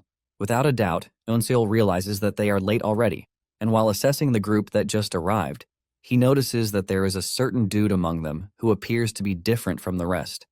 The dude has a red scarf tied around his hair, and he has a cold demeanor about him. Since the group is a bunch of different factions, one of them wastes no time suggesting that they kill Eunseol and Jinha first before deciding on what to do with each other. It turns out that everyone in the group knows about Jinha and Eunseol and the type of skills that they wield. Realizing that they are in a very tight spot, Jinha reaches for the antidote bottle that Eunseol gave him earlier. In an act of ingenuity, he throws the powder at the group, claiming that it is poison from the hellish blood castle. The powder leaves a purple dust that covers the entire area and leaves the group members covering their mouths in fear. While the group is trying to deal with what they think is poison, Eunseol and Jinha make a run for it. Suddenly, one of the group members catches on to the fact that they have been tricked, and he alerts the rest of the group, telling them that the powder is not poison. Jinha, on the other hand, is glad that the powder actually created what appears to be a smokescreen. Meanwhile, Eunseol is already thinking of the next thing to do, and he figures out that a large area is not going to work out for them. He thinks of getting a cave where they will be best suited to fight, and just as if they are working in sync, Jinha can see what he is thinking. Eunseol then tells Jinha to follow him because he knows a cave that they can use. Apparently, he is talking about his former living quarters, which provide the best place for them to fight in. Jinha is ultimately impressed when he realizes that Eunseol has it all figured out already. Eunseol and Jinha continue their advance towards the cave area, but everything turns out badly for them when they see a cloud of smoke covering the area, signaling the fact that the cave area has fallen under a restricted section. The killer demons have the entire place surrounded, giving them no room to breach whatsoever. Eunseol figures out that the higher-ups are watching and intentionally picks the area to be a restricted area just so they can see what would happen. Jinha starts to panic, and he asks Eunseol what they are supposed to do. Eunseol lets him know that the killer demons won't attack them as long as they don't cross the fog, since they have no choice but to fight. Eunseol believes that having their backs against the demon killers might not be a bad choice. Realizing that they have no choice, the two prepare themselves for the battle of their lives. The group chasing them finally shows up, and they are pissed about the fact that Eunseol and his partner are stressing them out. Without delaying any further, they rush towards the two, aiming to kill them as fast as possible. Meanwhile, the head instructor is watching from above, and he believes that the battle that is about to ensue will be the deciding battle for the 10 demon masters. Daggers fly towards Eunseol, but he easily dodges everything before going after the dude who throws the daggers. He cuts down the dude, and while he is doing this, Jinha is also showing the attackers why he is not on their level. Suddenly, a long-range weapon comes flying at Jinha, forcing him to take a step backwards. The intensity of the long-range weapon forces Jinha and Yoonseol to stand back-to-back again, leaving their assailants to surround them. Seeing how the situation has turned out, Yoonseol realizes that he is on the verge of death, and he subtly says he has no regrets, since he has put his all into everything he has done so far.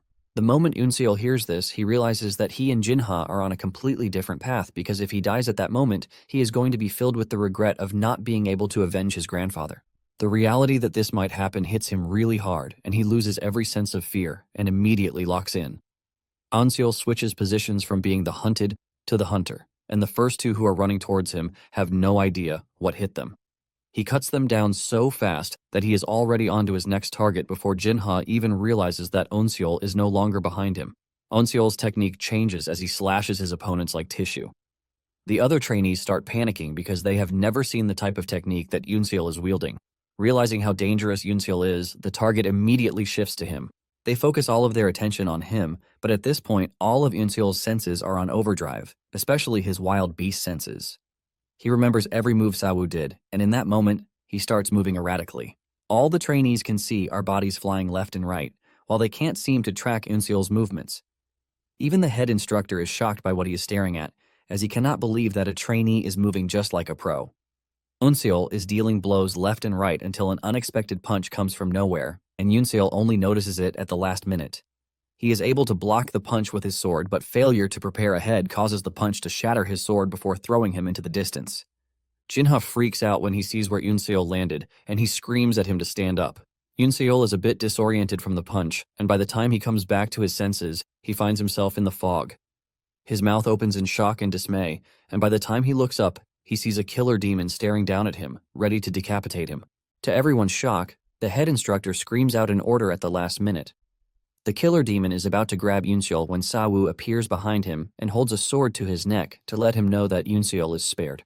Yoonseol stares into his master's eyes, and this is the last thing he sees before finally passing out.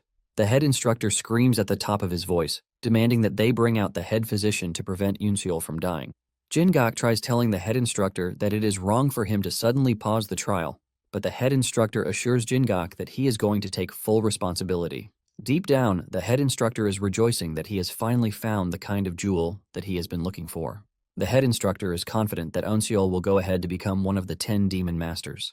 Later on, the head instructor was asked by one of the elders, Hua Wimyong, why he disrupted the plan, which was to initially select 10 demon masters and 2 geniuses who would serve as their ears and ears.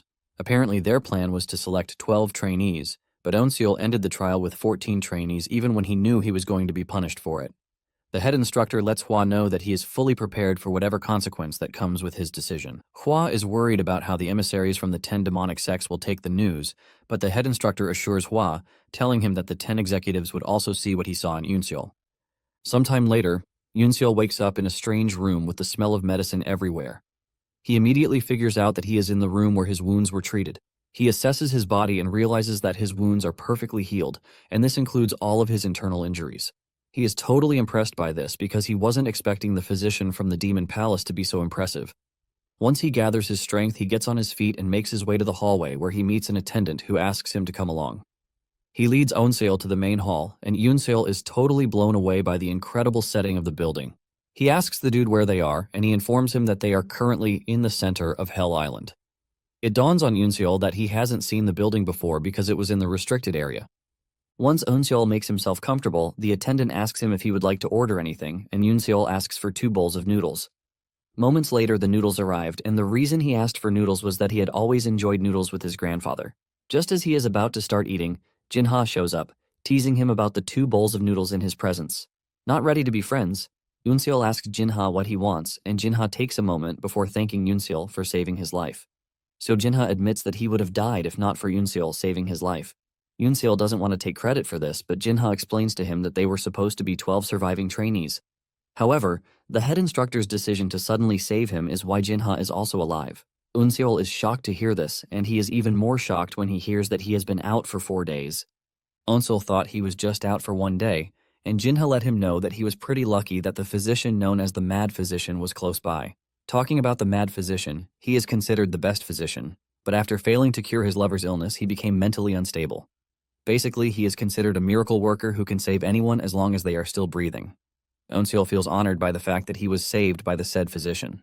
Without asking, Jinha decides to dig into Eunseol's noodles while dispersing more information. He mentions that the killer demons are actually martial masters sent over by the 10 demonic sects. Apparently, the sects will be coming to pick their successors too. Eunseol then asks Jinha if he has any idea why he was saved by the head instructor. Jinha replies that he was just about to ask him the same thing because the head instructor was really eager for Eunseol to be one of the 10 demon masters. Jinha believes that Eunseol knows the head instructor before or his sect has something to do with it. Eunseol then clears the air, saying he didn't know the head instructor before. When Eunseol hears that the head instructor is being heavily punished for what happened, he starts wondering why a man whom he never knew stepped in to save him and even risked being punished for it. Just then, a loud sound calls everyone's attention to the fact that the executives of the 10 demonic sects have arrived. The trainees immediately gather, and they watch as the aura farming executives enter the room. Without wasting time, the vice master of the necromancer sect, Bulsa, makes his move. He points to a dude named Yang Manhwa and asks him to join the necromancer sect. Yang is skeptical because he has always trained with a sword and has never held a spear before. Bulsa lets him know that this doesn't matter before he was born with a physique that is suited for the necromancy spear. Bulsa points out that Yang was unable to max out his potential while he was using the sword, and the spear would be the best choice for him. With these words ringing in his head, Yang quickly follows Bulsa. After Bulsa is done, another old man, Jok Yahan, steps up, and he is the vice master of the Hellish Blood Castle. Surprisingly, Jok calls upon Jinha to join the Hellish sect, and this shocks the dude. Jinha can't believe that Jok Yahan is seriously calling on him, who was known as the genius of the sword since he was a kid, to join the Hellish Blood Castle that creates poison artists. Jok explains that the scariest poison in the world is a poisonous heart. Apparently, before the third trial began, Jinha had used a girl from the martial office of the Hellish Castle to kill all the trainees, and after failing, he ended her life to make sure she stays silent forever. Jinha immediately cuts in to defend himself, saying the girl offered first. However, Jok lets Jinha know that he is not trying to blame him whatsoever because he appreciates the fact that Jinha is willing to kill many people to achieve his goals. Jok lets Jinha know that he cannot succeed in the Murim if he thinks that swordsmanship is his path. Jok is able to convince Jinha that his talent lies with the poison and not swordsmanship. After seeing how Eunseol handled the sword, even though he just started learning, Jinha is convinced that he might truly not have the talent for swordsmanship. Because of this, he makes up his mind to head to the Hellish Castle, and Jok gladly takes him away. Just then, the strongest swordsman in the demon path, Wee Hyokgun, steps forward to make his pick. Wee is the most respected because he is the strongest, and the fact that he is from the Fire Rain Sword sect. Even Eunseol can feel the pressure from Wee, and everyone else is on their toes because they are eager to see who he is going to pick. Wee shocks everyone when he calls on Eunseol's name, telling him to follow him. Wee says he has heard a lot about Eunseol, and because of this, he is excited to see what Eunseol can do. Just as Wei turns around to leave, Eunseol does the unthinkable by fearlessly voicing out that he is not interested in joining the Fire Rain Sword sect. Wei is forced to ask again just in case he is going deaf. Wei's rage bursts out as he cannot believe that Eunseol just rejected a demon master. The aura from his body immediately sends Eunseol to his knees, but Eunseol manages to speak out, saying he has the choice to reject offers. Wei then asks him where he plans to go after he rejects his offer, and Eunseol calmly says he would like to go to the Wandering Beast Pavilion. This only makes Wei even angrier, since the Wandering Beast Pavilion is considered trash and he believes that Eunseol is trying to make fun of the Fire Rain sect. Wei continues to pin Eunseol down with his terrifying aura, and Eunseol finally realizes why he is regarded as the strongest swordsman in the demon path. Suddenly, Eunseol feels a sense of relief, and when he looks up, he sees Sawu standing between him and the immeasurable pressure coming from Wei's body. This only makes Wei even angrier because he can't believe that a mere pavilion master is trying to stand in his way. The aura from Wei increases, causing Sawu a bit of discomfort, and he even reaches for his sword. Everyone watching this starts shitting their pants because they can't believe Sawu is really trying to unsheath his sword in front of the strongest man in the demon path. With a stern voice, Wei tells Sawu not to overthink his boundaries because he is close to Jin Gak. One of the vice masters quickly figures out that the trainees would all die if Wei gets mad and unsheathes his sword.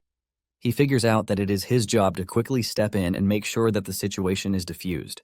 Just as Wei is about to pull out his sword, the said vice master quickly steps in to push the sword back, while speaking to Wei in the most gentle way that he can. It turns out that the vice master is Dan Xian, and he is from the Wandering Beast sect. He urges Wei to let go of the matter just for his sake, and the rest of the elders present in the room subtly urge Wei to exercise patience. Wee takes a moment before finally making his decision, allowing the Wandering Beast sect to take Yunseol under their wings. Sa-woo quickly tells Yunseol that it is time for them to leave before Wee changes his mind again. Deep down, Yunseol knows the energy he felt, and he can sense the fact that Wee was going to kill him if he hadn't been stopped. After leaving the Demon Palace, Sa-woo commends Yunseol, saying he has improved, and Yunseol heaps praise on Sa-woo's teachings. Moments later, they arrive at the Wandering Beast Pavilion, which appears to be a lively village. Eunseol is shocked when he sees this because he was expecting a silent and serious environment, but everyone looks bright and happy. Dan notices the shock on Eunseol's face, and he tells him that they are unlike the other sects because they prioritize self-sufficiency instead. Eunseol notices that he can't see young people of his age in the area, and he questions this. Dan casually reveals that the young disciples they had either run away or died, thanks to their intense training. Dan then looks around, and he spots an old shack. He tells Eunseol that he will be staying in the shack, and if there is nothing that needs to be fixed in the shack, he asks him to get tools from the blacksmith, Wangul.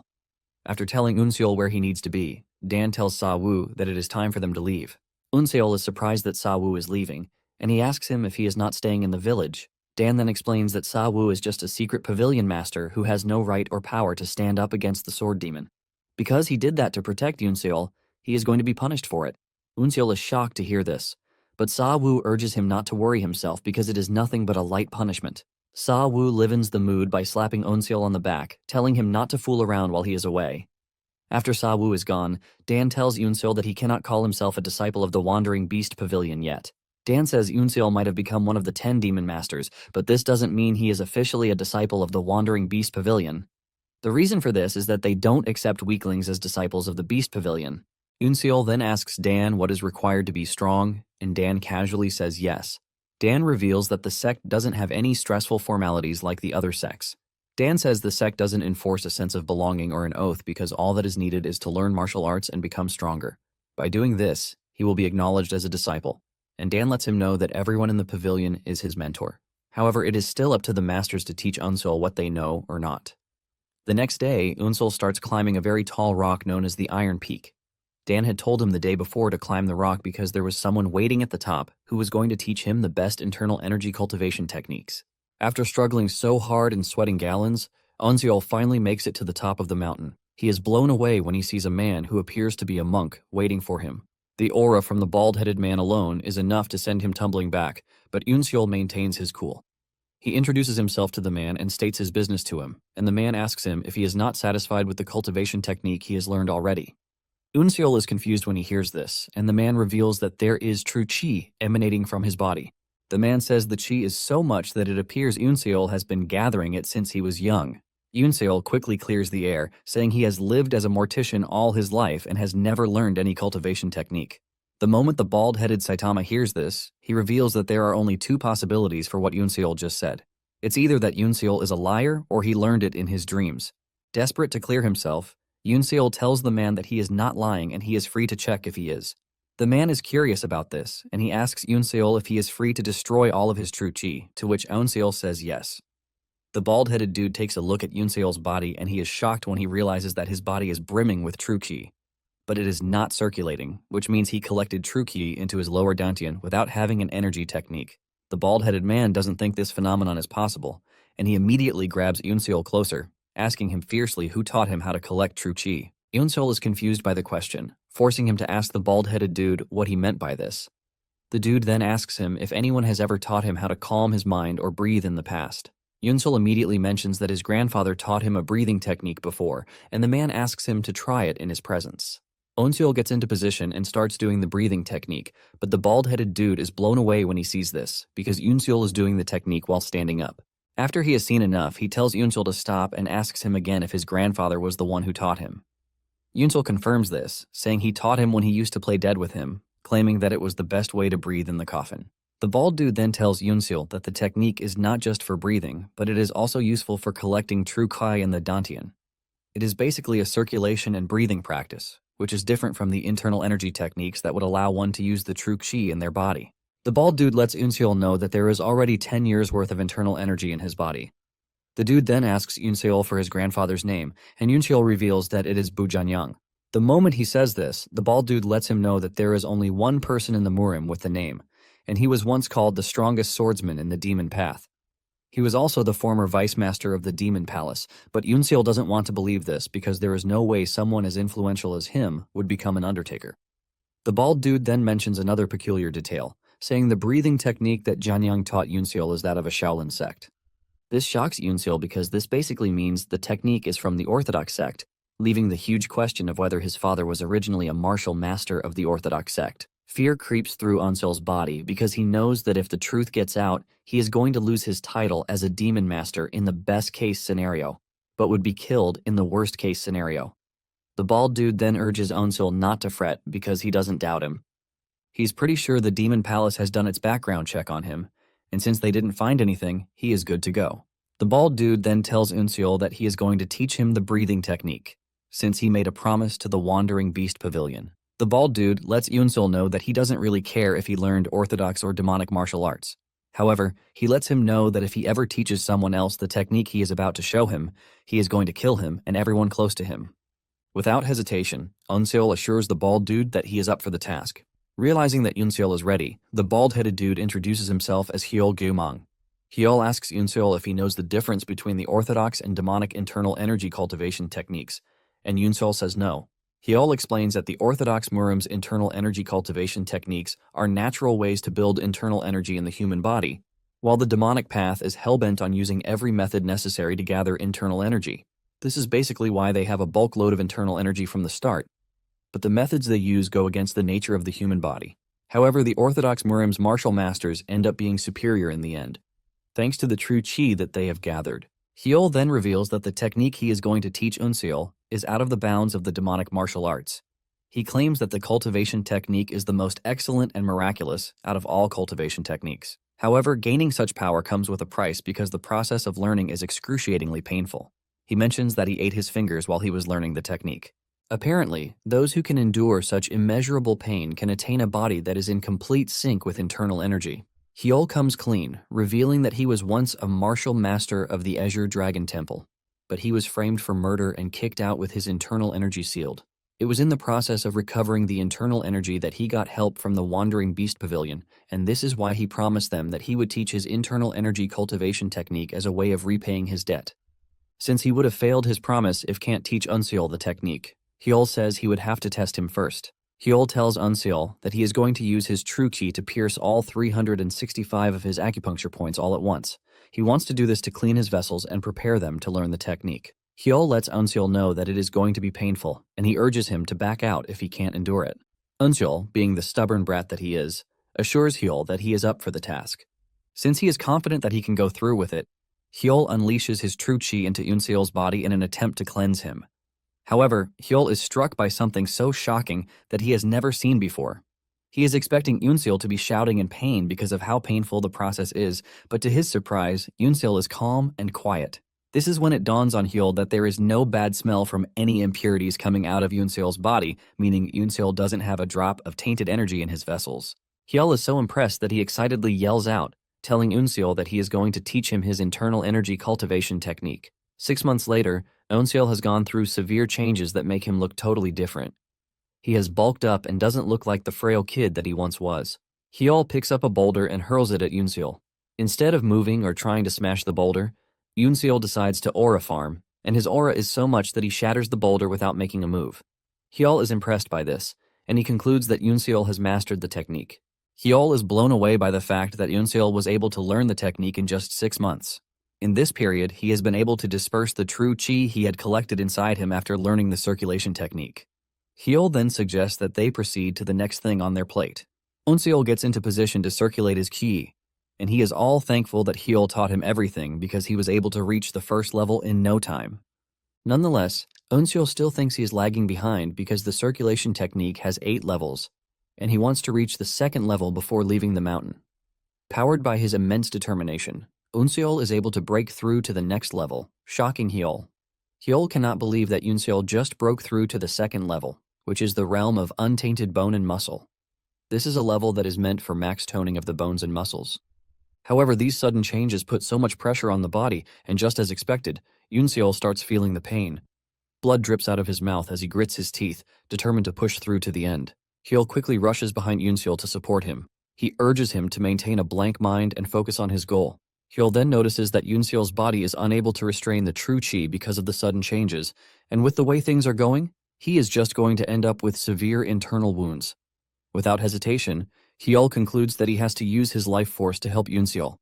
He places his hand on Yoonseol's back and fires his life essence into him to help him push through.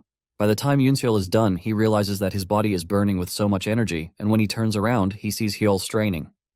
Yoonseol rushes over to check on him, asking him if he gave him his true ki. Hyul can see that Yoonseol is worried, and he urges him not to be because he can't actually leave the Wandering Beast Pavilion until Yoonseol has learned properly.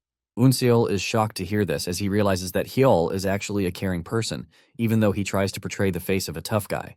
Yoonseol is very grateful for his help, and he assures the man that he is not going to forget what he has done for him. However, Hyul urges Yoonseol to forget his existence. Yoonseol is shocked to hear this because it is the same thing that Sa-woo said to him during the competition. Hyul then tells Yoonseol that the only way he can repay him is if he learns the breathing technique very well and reaches the 8th level, which is the realm of great origin. Yoonseol takes a deep breath and assures Hyul that he would reach the stage that he couldn't, because Hyul only made it to the 5th stage. Since Yoonseol has reached the 2nd stage already, Hyul tells him that he no longer needs his teachings. He tells Yoonseol that the next thing he needs is the basics of martial arts. Hyul then tells Yoonseol to climb the cliff at the western edge of the Wandering Beast Pavilion because this is where he is going to train his martial arts. Yoonseol is grateful for everything and bows to Hyul in gratitude. 3 months after this, one of the sect's proficient squads, the Wind Cloud, returns to the pavilion. The squad returns to the pavilion flying through the rooftops just to show off because apparently they are the best unit out there. The leader of the squad, Baekhyun, decides to aura farm very well until Dan shows up to welcome him. Baekhyun slowly removes his face mask while addressing Dan formally. Dan reminds him that he already told him to forget about formalities, but Baek refuses, saying the rules of the pavilion have been stretched thin enough as it is. Baek is glad that Dan showed up because he was aiming to see him. Baek demands to know why Dan brought in one of the 10 demon masters, even though he was against the plan in the first place. Dan then reveals that Yoonseol was the one who chose the sect because he rejected the Fire Rain sect's offer. Baek is surprised to hear that a youngster chose them. Dan confirms this, saying the decision almost made him fight Wee. Dan then teases Baek, saying he should be proud of Yoonseol because he chose them. Baek is not entirely pleased, claiming that the decision is why the Fire Rain sect didn't choose any of the 10 demon masters. Baek screams at Dan, reminding him that their sect is under fire from the Demon Palace, and grabbing Yoonseol under their wings just added more fuel to the fire. Dan smiles when he hears this, reminding Baek that the Wandering Beast Pavilion has never concerned itself with the politics of the Murim because their goal is to master martial arts. Baek is forced to agree with Dan, but he demands to see Yoonseol because his position as one of the Demon Masters is currently at stake. Meanwhile, Yoonseol had visited another teacher, Go-wal, who was once known as the Grand Thief, thanks to his technique known as the Swift Phantom. Go-wal boasts of his technique, saying everyone who has tried to learn his technique has become crippled because they could not keep up with the rapid changes. Go-wal believes that Yoonseol is going to join the list of cripples, but to his shock, Yoonseol masters the technique in just a month. Even though he is shocked and stunned, Go-wal is also pleased that he has found someone who can inherit his legacy. Because of this, he concludes that he is going to close down his dojo. Go-wal tells Yoonseol that all that is left for him is to master the rest of the technique himself so he can use it in real-life situations. Later on, Baek and Dan decide to check on Yoonseol. They stand on a cliff, watching Yoonseol practicing the Swift Phantom technique. Baek confidently says Yoonseol has no chance, since the technique is a hard one to master. Baek's mouth is left wide open when he sees the way Yoonseol is moving, leaving him to ask if Yoonseol has been practicing the move since he arrived at the pavilion. Dan corrects this, saying Yoonseol has learned another technique when he joined. It starts to dawn on Baek that the rumor about Yoonseol learning the Wild Beast Path in 2 weeks is true, and Dan confirms this. Dan mentions that Sa-woo gave Yoonseol all of his spiritual water, and he believes that this is what helped him to open the transcendental nerve earlier. Baek disagrees, saying the spiritual water alone is not enough to help him master the technique. Dan then mentions that he is in charge of everything at the moment because the Pavilion Master is still in isolation. Baek then mentions that the 10 demonic sects all have an issue with the way the 10 Demon Masters situation has played out so far. Apparently, the real reason they created the 10 Demon Masters program was to nurture prodigies that are capable of killing the Orthodox Masters. Baek confirms this, but says some of the demonic sects were unaware, which is why they sent their successors for the competition. Dan believes that this is not supposed to be an issue, but Baek lets him know that a big problem has arisen from this. It turns out that the White Demon Temple leader's only son, Kang Morion, died all thanks to Yoonseol. Dan doesn't really feel pity for what happened because he believes that it is a skill issue, since they were all aware of the risk attached to the competition. Beck adds that the White Demon Temple is not the only sect after Yoonseol's life, but the Fire Rain sect is also pissed. Apparently, they are not happy with the fact that Yoonseol used the unrivaled lightning and thunder technique, and he is not even their disciple. Y has been calling for disciplinary action because of this, and Xian was even punished by being kicked out of his position. Dan is surprised that they are still aiming to punish Yoonseol even after they have punished the person who taught him. Beck then reveals that they actually want to test Yoonseol to see if he is really qualified to be one of the 10 demon masters. If he fails to prove himself, he will be stripped of the opportunity to use the sword ever again. The two are still in the middle of this conversation when Yoonseol leaps over from where he is to join them. Dan commends him for his training so far and then introduces him to Beck. Just as usual, Yoonseol bows his head in respect to Beck, and Beck wastes no time opening his mouth, saying there is something he wants to discuss with Yoonseol. Dan quickly jumps in, telling Beck to stop because there is no use telling Yoonseol. However, Yoonseol cuts in, telling the two that he is ready to take responsibility, since it is something that happened because of him. This is when it dawns on the two that Yoonseol must have heard their discussion. Yoonseol apologizes if he was too forward, revealing that he was using the Wandering Beast Path's Chi Vibration Mind's Eye. Beck is left in disbelief, forcing him to ask Yoonseol if he was also doing that while using movement techniques. Yoonseol confirms this, mentioning that he basically followed the vibrations of the water's surface. Beck is ultimately shocked, but Dan is already getting used to the weird things that Yoonseol does. Beck is happy that they have a genius among them, and he suggests that they place their faith in him. Dan is shocked to hear that Beck is suggesting that they send Yoonseol to the Demon Palace for the test when they are aiming to kill him.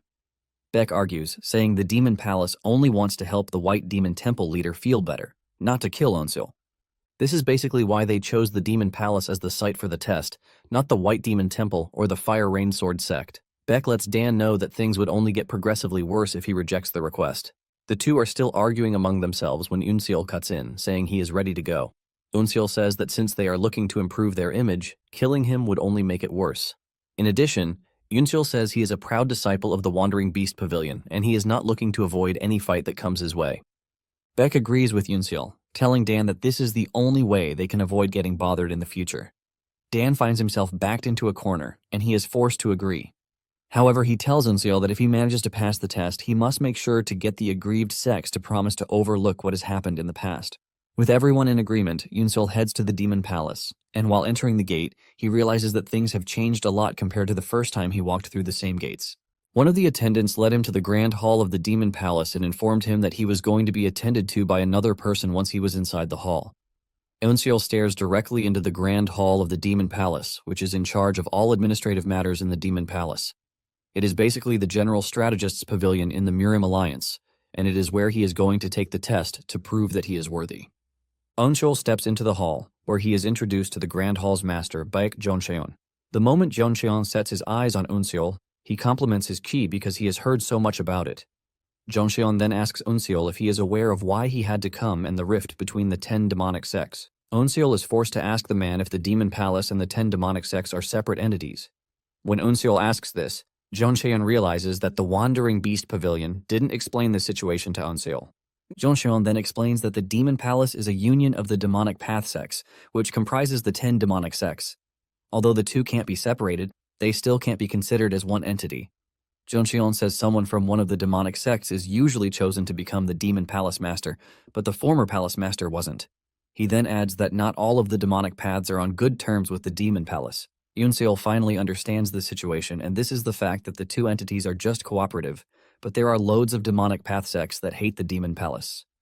Jeoncheon comes clean, saying the 10 Demon Masters' plan wasn't meant to pick the successors for the 10 demonic sects, but to nurture talents who will terminate the orthodox martial masters. To put it simply, the 10 Demon Masters competition was the Demon Palace's plan to wipe out the higher-ups of the orthodox Murim Alliance. Apparently, the 10 demonic sects initially rejected the plan, but the Demon Palace continued to pressure them until they had no choice but to send their disciples. However, some of the disciples died during the competition, and it is because of Yoonseol that the Demon Palace has found itself in an awkward position. Jeoncheon reveals that he invited Yoonseol to punish him under the guise that he is taking an exam. He asks Yoonseol if he is aware of this fact, and Yoonseol says yes. Jeoncheon is pleased to hear that Yoonseol came prepared for the exam, and after talking for so long, Jeoncheon suggests that they get right to the point. Zhongxian mentions that the White Demon Temple and the Fire Rain sect have both done Unseal a favor by granting him access to the 10,000 Demonic Truth Pavilion. Apparently, it is a hall filled with archives that Unseal can check out, and Zhongxian hands him a golden plaque that will give him access to the hall. It turns out that there are 3 floors in the hall, and the plaque allows him to enter the first floor, which is the lowest of all floors. However, even the said hall has about 25,000 different books of martial arts, which Zhongxian believes will be a great advantage for Unseal.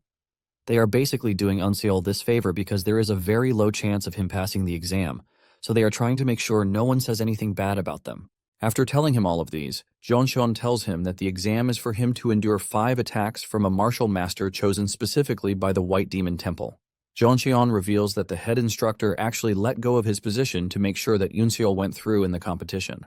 When Zhongxian asked him why he did this, he simply replied that Zhongxian would see very soon. Since the exam is coming up, Zhongxian says he is expecting to see what the head instructor meant by this. After receiving the plaque, Unseal steps into the lobby, and this is when he runs into Jingak. Unseal is surprised to see Jingak in the Demon Palace, and Jingak explains that he has a lot of connections inside the Grand Hall. Basically, he was the head instructor's assistant on Hell Island because he was substituting for the Grand Hall's master, who was absent during the time of the competition. Jingak then spots the plaque in Unseal's hand, prompting him to ask if he is visiting the Truth Pavilion for the exam. Unseal confirms this, and because Unseal was once his student, Jingak decides to give him one piece of advice. Jingak lets him know that the Jianghu is a dangerous place, and there is no kind gesture that is done without a reason. Jingak says there is always some kind of ill intention or scheme behind everything. After he is done saying this, Jingak tells Unseal that he is trusting him to find an opportunity, even in the midst of danger. He also adds that trees grow from their roots, which is basically speaking in parables. Unseal thanks Jingak for the advice, and Jin lets him know that he is rooting for him. Moments later, Unseal arrives at the 10,000 Demonic Truth Pavilion, which is a very large structure. Upon entering, Unseal can see that the library is not a regular one, and he is blown away by the fact that all of the books in the room are martial arts techniques. After walking through for a couple of minutes, Unseal could see that it was really a trap. Even though the entire room is filled with secret martial arts, they are not something he can learn in the space of one day. If he tries doing this, he is just going to end up wasting his time, and he is pretty sure that this is what his ops wants. Realizing that the Fire Rain sect and the White Demon Temple are trying to mess with his concentration, Unseal figures out that it is his job to remain focused and steadfast. Just then, Unseal remembers what Jingak said about trees growing from their roots, and it suddenly dawns on him what he is supposed to do. Unseal starts running around the building until he finally finds a book on the Wandering Beast reversal technique, which is a book from the Wandering Beast Pavilion. Unseal excitedly opens the book, but he is shocked by what he finds inside.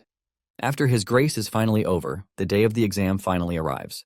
Unseal steps into the exam arena where he is addressed by an elder, Gok Gyobong, the supervisor for the exam. There is also Yu Unseong present on the scene, and he is from the Fire Rain Sword sect. There is also a representative from the Wandering Beast Pavilion, Nyung-gak, and the last person is Go Gun-pyung, who is from the White Demon Temple. Gok tells Unseal that the White Temple wishes to test his capabilities as one of the 10 demon masters. Gok then turns to the representatives of the Fire Rain sect and the White Demon Temple to ask them if they are going to let go of their grudges if Unseal manages to pass the test. The two representatives excitedly tell Gok that they are never going to bring back the past if Unseal survives the test. Since they are in agreement, Gok declares the test open. Go walks into the arena and tells Unseal that he is expected to endure or block 5 moves from him. Before coming for the exam, Go had been given explicit orders to kill Unseal. However, Go is empathic towards the Wandering Beast Pavilion's image, and because of this, he plans to relieve Unseal of his arms on the 5th move. Go then makes his move, and Unseal is blown away by the fact that Go just launched his attack without having to prepare, which shows how skilled the dude is. The attack aims straight for Unseal, but he is able to jump backwards, ultimately dodging the first move. Without wasting time, Go makes his next move, and Unseal soon finds himself being targeted by loads of branched attacks, forcing him to run through the arena just to try and dodge the move. Go is impressed that Unseal was able to see through the move, which is thanks to his wild beast senses. However, Go lets him know that he is not in the clear, yet. Before Unseal knows it, the 3rd move is already on him, and this one appears like the rain. The entire arena is covered with attacks meant to take him down. Because Unseal is confused about what's real or not, he figures out that dodging everything would be better for him. Without hesitation, he kicks into overdrive in an attempt to dodge the attack. The attack finally hits, leaving a loud explosion. But when the dust settles, Go is shocked to see Unseal standing with just a slight cut to his cheek. It turns out that Yoonseol was able to dodge everything thanks to the swift phantom technique. Yoonseol knows that he would have died if Go meant to kill him right after the attack landed. Go, on the other hand, is disappointed that he was not able to hit Yoonseol as much as he wanted to, and with the way things are going, he might not be able to cut off his arms. Go then decides to get more serious as he cooks up the fourth move, the White Demon Heart Strike. The attack looks like a flash of light, leaving Yoonseol isolated and scared that he doesn't have what it takes to dodge the attack. Without a doubt, Yoonseol is pretty sure that he is going to die if he fails to dodge the attack. Yoonseol then remembers the martial arts book that he found in the pavilion. He was shocked when he opened to see the book only to find out that the first few pages are dedicated to trash-talking the Wandering Beast Pavilion. However, the latter parts of the book detail the weaknesses of the Wandering Beast path. Yoonseol figures out that the insults were in the beginning to make sure that only the disciples of the Wandering Beast path read it. Inside the book, Yoonseol learns that as a martial artist, he is expected to use his senses and think. He is also expected to amplify the said senses when it is needed. Now that Yoonseol is in a dire situation, he follows the instructions of the books to amplify his senses just at the last minute. With this, he is able to dodge the White Demon Heart Strike technique, leaving everyone shocked right where they are. Go cannot believe what he is witnessing because even the martial masters of the White Demon Temple struggle to dodge the said attack. Go finally realizes why the Fire Rain sect and the White Demon Temple wanted Yoonseol gone. He has also seen that Yoonseol would only grow up to be a thorn in their flesh, and because of this, Go finally decides that Yoonseol needs to be eliminated. Go decides to use the very powerful technique White Demon Divine Serpent as his fifth move, aiming to kill Yoonseol once and for all. Yoonseol initially dodges the strike, but before he knows it, he realizes that the weapon is actually following him with the strong intent to send him to the afterlife. Apparently, the White Demon Divine Serpent is a very dangerous weapon because it doesn't stop until it sheds blood. With this in mind, Go is pretty sure that Yoonseol is about to lose his head. Realizing that he can't escape the attack, Yoonseol resorts to the use of the unrivaled lightning and thunder technique. Yoonseol holds his hand as the attack hits, leaving a bright golden flash. However, this is still not enough to repel the attack, and after holding on for a few seconds, the serpent finally forces his way through, piercing Yoonseol's shoulder. The force from this sends Yoonseol flying into the distance, but he refuses to fall on his back. He crashes to his knees, and even though his right arm has lost mobility, Yoonseol grabs his sword with his left hand. Yoonseol raises his head, and he looks intimidatingly dangerous as he showcases his will to continue the fight. Go is impressed, and at the same time, he is scared that Yoonseol will go ahead to cause them problems in the future. Because of this, he decides that it is in their best interest to take Yoonseol out of the picture. Just as he is about to cook up another move, the representative from the Wandering Beast Pavilion grabs his arm, reminding him that he has exhausted the 5 moves he was given already. Go snatches his hand from Gak, trying to act all pissed off because he touched him. However, Gak responds with a fierce look, assuring Go that he has no obligation to honor the deal he made with the Demon Palace if Go is trying to be dishonorable. Just then, the representative from the Fire Rain sect cuts in, saying Yoonseol used a technique from his sect during the test. He suggests that they nullify the test because of this, since this was their complaint in the first place. Gak immediately speaks up, telling the dude that he is already testing the waters because there is no condition where they said Yoonseol cannot use the unrivaled lightning and thunder technique. Gak then adds that Cheon would have been proud that Yoonseol even used the technique. The representative is pissed when he hears this, as he believes that Gak is trying to ridicule his sect. Gak clears the air, saying, Go just used the most powerful technique of the White Demon Arts, but Yoonseol was able to repel it, using the unrivaled thunder technique. Gak says the only explanation for this is that the Fire Rain technique is superior to that of the White Demon Temple. The moment he says this, Gak immediately creates a rift between the Fire Rain sect and the White Demon Temple, since the Fire Rain sect cannot let go of an opportunity that crowns them as the superior sect. Because of this, the Fire Rain sect has no choice but to back off. Gak then informs everyone that the promise that was made will be honored. He declares that Yoonseol has now regained his title as one of the 10 Demon Masters, and he is also allowed to use the sword. After the declaration, Gak turns to Yoonseol's direction to tell him that he has proven himself. Just then, he notices how Yoonseol is staring at him. Gak goes close to help him rest up, and he realizes that Yoonseol had already fainted while he was still standing. Soon afterward, Yoonseol wakes up in a strange room again. He is shocked to see this, and he wonders why he keeps waking up in exclusive rooms. He then remembers the test, and he is worried that he might fail. He wonders what would happen if he fails the test. Since the situation is currently out of his control, he decides to sit down and circulate his chi in the meantime. While doing this, he realizes that he has a bulk load of true chi in his body, and he remembers Hyol's words telling him that he has 10 years worth of true chi in his system. Apparently, the chi would be more accessible when his acupoint is activated, and with what he is feeling inside him, he believes that the test has activated his acupoint. Before he realizes it, Eunseol reaches the third level of the reverse polarity cultivation technique, which is the realm that provides invulnerability to fire and water. Eunseol is in the middle of this when an attendant enters the room, and she tells him that he is currently in the Demon Gathering Pavilion. Basically, this is where the Elder Pavilion Master lives. Eunseol is shocked when he hears this, as he was expecting to have found himself in a medicinal hall, not the Elder Pavilion. Eunseol starts trembling because he knows just how important and crazy the Elder Pavilion is. He is known as the Blood Demon, and he is one of the 3 demons and 3 venerables who sits at the peak of martial arts. The attendant then introduces herself, saying she is Jin Seol, and the elder has asked her to bring Eunseol to the inner hall. Eunseol is even more concerned when he hears this, and Seol lets him know that the elder is waiting for him in the inner hall. On their way to the inner hall, they move through a beautiful garden that leaves Eunseol mesmerized. He finally arrives at the inner hall where the elder is waiting for him. The elder serves him tea before congratulating him on passing the test from the Fire Rain sect and the White Demon Temple. Eunseol thanks the elder for his goodwill, and after drinking the tea, the elder asks him how the tea tastes. Eunseol answers honestly, saying he is not well versed in the tea business, so he can't particularly say this is how it feels. The elder wants to know more about Eunseol, but before proceeding, he introduces himself as Jeok Bung. Eunseol is left in awe because he can't believe he is sitting in front of the demon who swept through the Jianghu to kill countless orthodox martial masters. Eunseol knows that he might not have recognized the old man if he had not heard about him before. After Eunseol is done offering his greetings, the old man says he is a bit different from what he has heard. Even though Eunseol learned martial arts very late, his muscles and joints are actually flexible.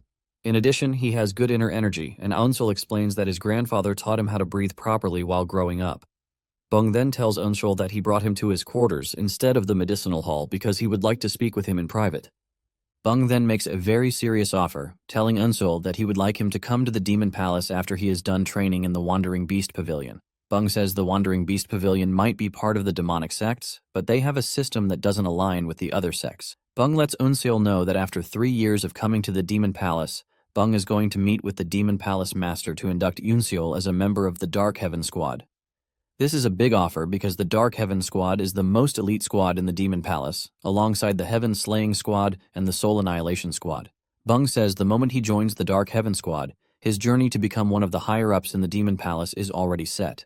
Bung then asks Eunseol what he thinks of the offer, and without even thinking for a minute, Eunseol rejects the offer, forcing Bung to ask him why this is. With a calm voice, Eunseol explains that learning the martial arts of the Wandering Beast Pavilion requires him to risk his life, and if there is a position guaranteed to him before he even starts, he is going to become complacent.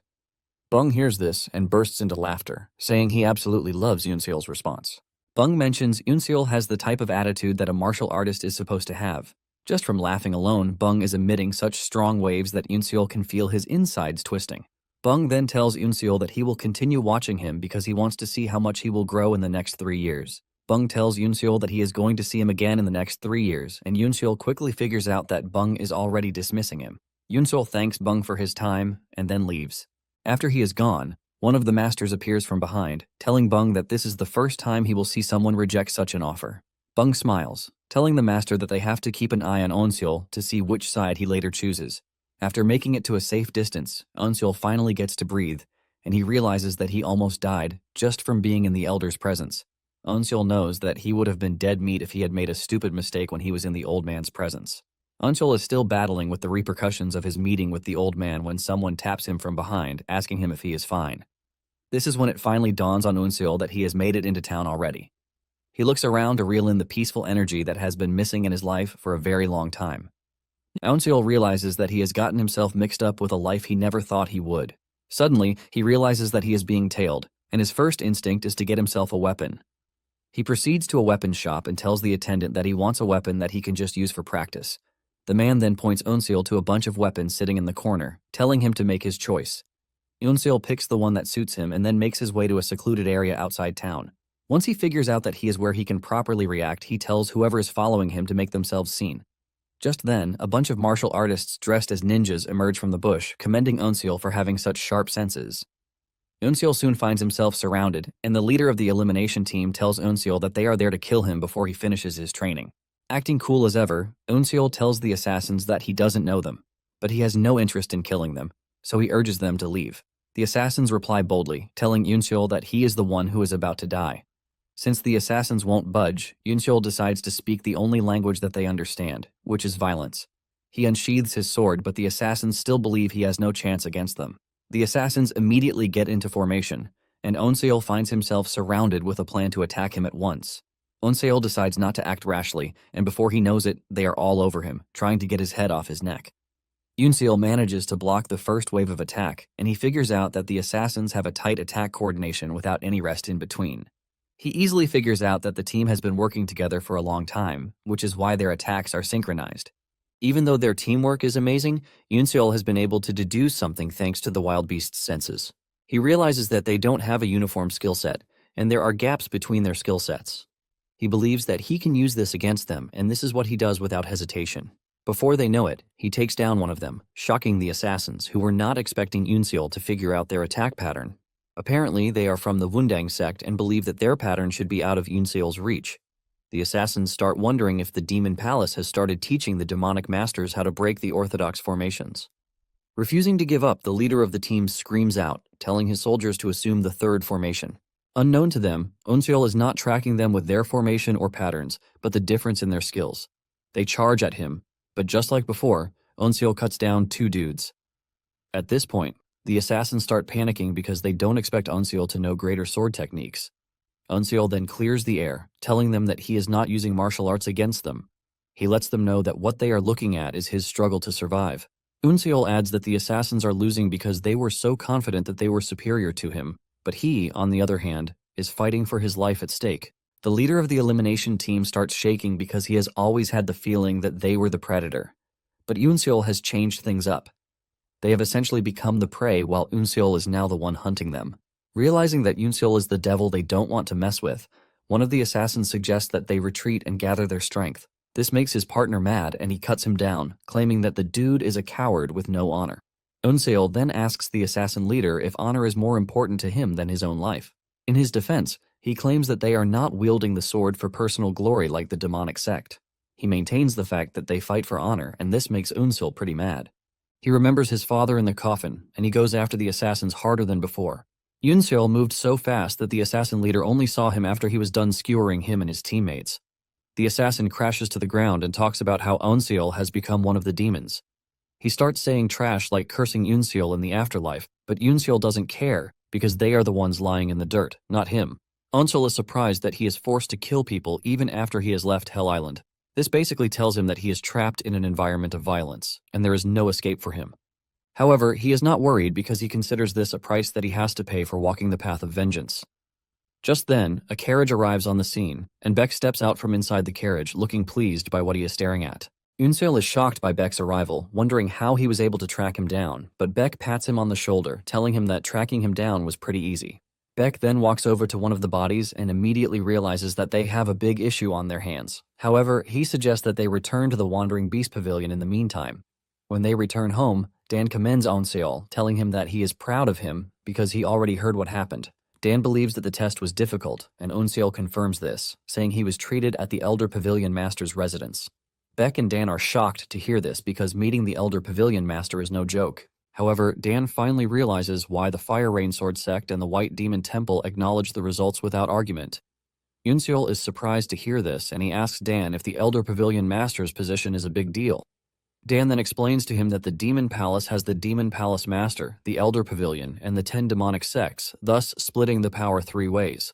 Beck mentions that the Elder Pavilion has a lot of power because it has all of the former generation's martial masters, and in addition, the Elder Pavilion Master, Jokbung, has been secretly building his own forces. Dan lets Onseol know that he did pretty well in the test, which is why Bung asked to see him.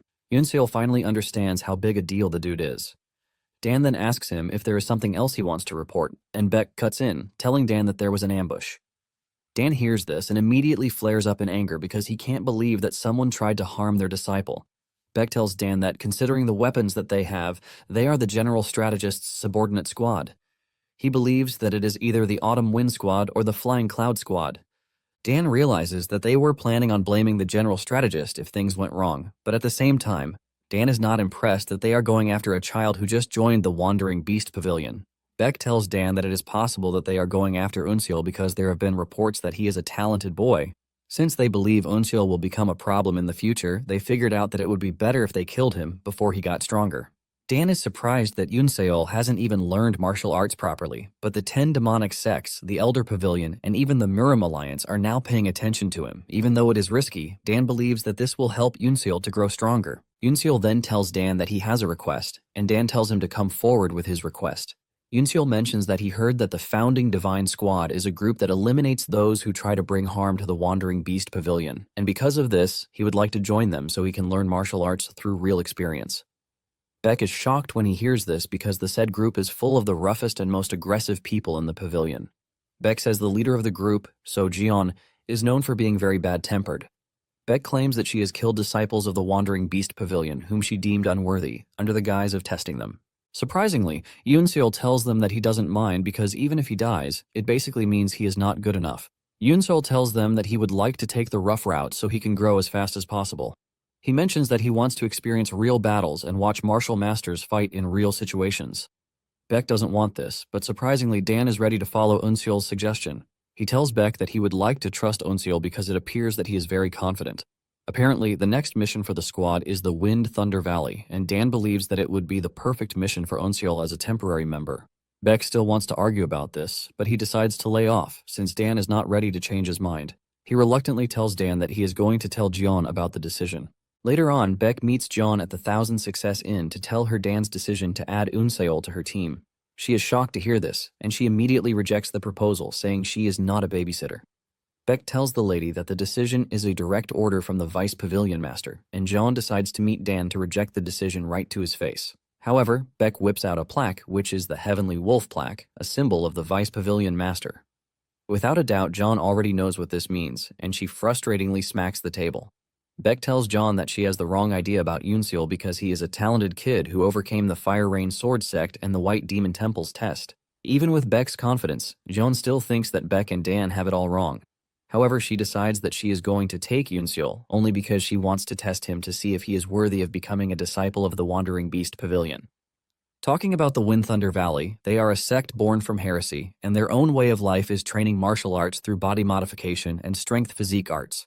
Because of this, they engage in human trafficking, which is why both the Orthodox and unorthodox sects don't want anything to do with them. However, the reason they have managed to survive up until this point is because the valley itself is a fortress gifted by the gods. This is basically why the Wandering Beast Pavilion's Founding Divine Squad is hesitant about the mission. Nonetheless, they have no choice but to take the mission, and when they arrive at the bridge that leads to the valley, Jeon is surprised to see that it is even worse than anticipated. One of the team members tells her that the real problem is the wind because it is too strong for them to safely cross over. In addition to this, there are guards on the other side, and if they show themselves, the guards inside will immediately cut off the bridge. Jeon cannot believe that she has this hard mission to sort out, and she would still have to babysit Yoonseol. Jeon then asks her vice, Jae-woon, if he can do something about their problem, and he offers to try. Jae-woon brings out throwing knives, and after some weird hand signal, he hurls the knives directly at the guard station, which is located far across the bridge. The knife goes through the small ventilation hole at the top of the building, ultimately taking out the guard stationed in the house. Yoonseol is blown away when he sees this because it might appear like an easy skill, but what he just witnessed is the Body Blade Union, which he learned in the Fire Rain Sword Sect. With this, Yoonseol realizes that Jae-woon is really skilled. They ask Jae-woon if what he did worked, and he confirms this, but says he would have to look around a bit more because there might be a hidden device on the bridge. Since Jeon is looking to prevent her squad members from dying, she decides to place the burden on Yoonseol. She tells Yoonseol to cross the bridge first, and he agrees without arguing.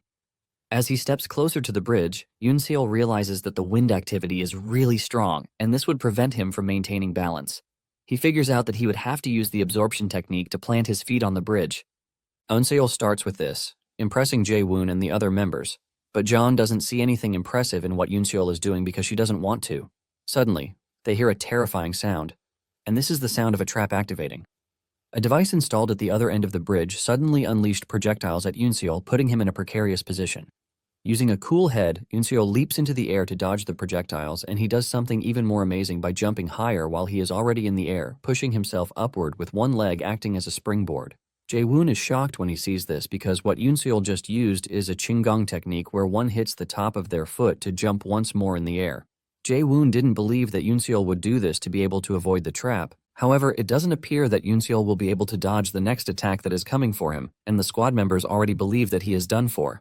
Just as the attack is about to reach him, he activates the Swift Phantom skill and dashes toward the end of the bridge. He manages to land on the other side, shocking the squad members. Yoon-seol then runs into the guard station, where he finds the 2 guards Jae-woon killed earlier. He looks around for the device controlling the trap, and he manages to find it. Without hesitation, he pulls the lever to deactivate the trap, and after doing this, he returns outside to tell the squad that they can now cross over because he has turned off the trap. Jae-woon and Jeon are both shocked when they see this because Yoon-seol was able to use a skill that is capable of destroying one's legs if there is a tiny mistake. Even Jeon has no choice but to start wondering just what type of person Yoon-seol is. After gaining access to the valley, they make their way through an alley, and Jae-woon commends Yoon-seol, telling him that his footwork was amazing. Yoon-seol thanks him for the compliment, and he asks him if he learned this from Master Go. Eun-seol confirms this, but Jeon cuts in, telling Jae-woon not to overpraise Eun-seol because he didn't do anything special.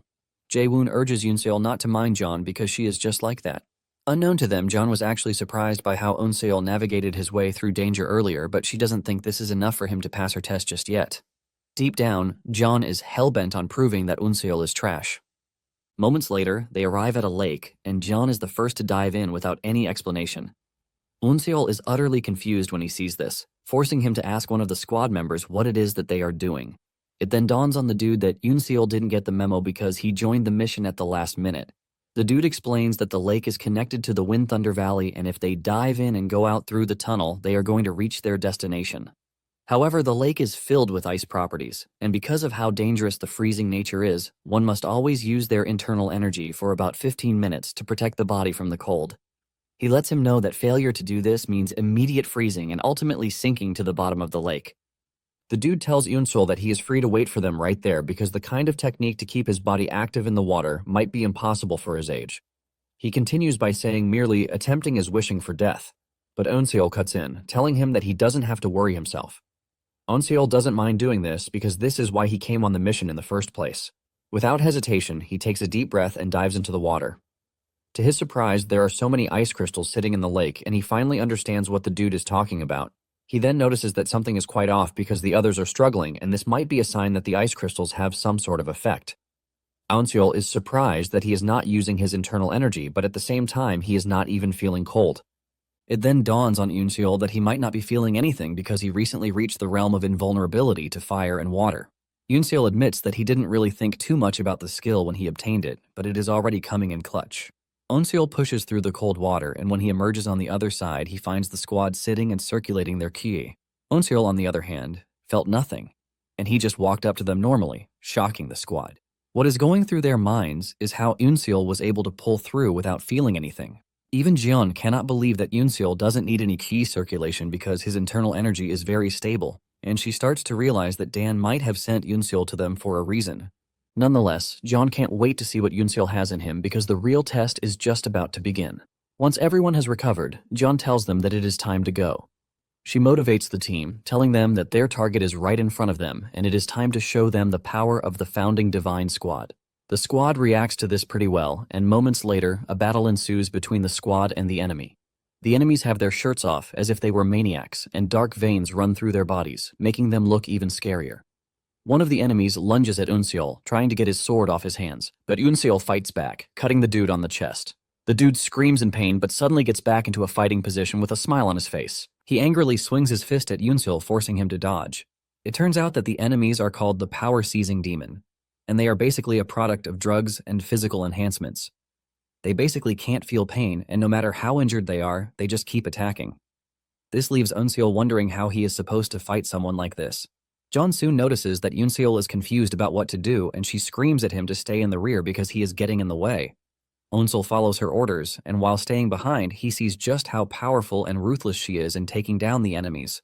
It then dawns on Eun-seol that he is actually there to learn from the martial masters in real situations, and he decides that from that moment forward, he is going to observe the techniques being used by his seniors so he can make everything his own. While he is busy observing, one of the enemies comes straight at him, but Yoon-seol relies on dodging instead. He figures out that it is better for him to remain neutral so as not to tip the balance of the fight since his squad is currently winning the battle. Eun-seol concludes that this is just a moment for him to watch the founding Divine Squad members and learn from them. Ansel watches as John easily decapitates her enemies with her large blade. He is impressed that John is doing this with just one attack, but he doesn't know how she is doing it because it is obviously different from a normal blade technique. Ansel sees it as more of a sword technique because it contains a lot of stabbing and twisting moves. Moments later, Yunseol realizes that he might have gotten it all wrong, and he decides to watch her more to see what she is doing. Just then, an enemy dashes toward Yunseol, and following what he just copied from Jeon, Yunseol cuts down the demon like Jeon did. He realizes that it is not a set blade technique, but a skill where one has to change to counter the enemy's attack. Apparently, once a sword technique reaches a certain level of mastery, it is not restricted by forms and moves, and at that level, one is able to create an excellent sword technique with just the posture of the sword wielding. Eunseol figures out that Jeon isn't actually using a sword technique, but focusing on the flaws of the demons and taking them down according to that. Eunseol then decides to utilize what he just learned from Jeon, and Jeon soon notices that Eunseol is trying to imitate her. Eunseol closes his eyes, takes a deep breath, and waits for the enemy to rush toward him. Once the enemy is close enough, he delivers slashes to the enemy's body, but immediately realizes that the best he can do at the moment is 2 slashes, unlike Jeon, who can easily operate on the level of 9 slashes. Jeon sees this, and she is shocked to see that Eunseol was able to create the 1 attack, 2 slashes technique just by watching her. Jeon cannot believe that Eunseol was able to do something that took her 2 years to learn. Eunseol, on the other hand, has figured out that he can't do more than 2 slashes, but at the same time, he already knows how it works. Since he has figured out Jeon's technique, he decides to watch Jae-woon fight. Even Jae-woon notices that Eunseol has diverted his attention toward him after watching the squad leader fight. Jae-woon is confident that Eunseol won't be able to copy his martial arts because it is unlike that of the squad leader, which is fundamentally built on the beast path.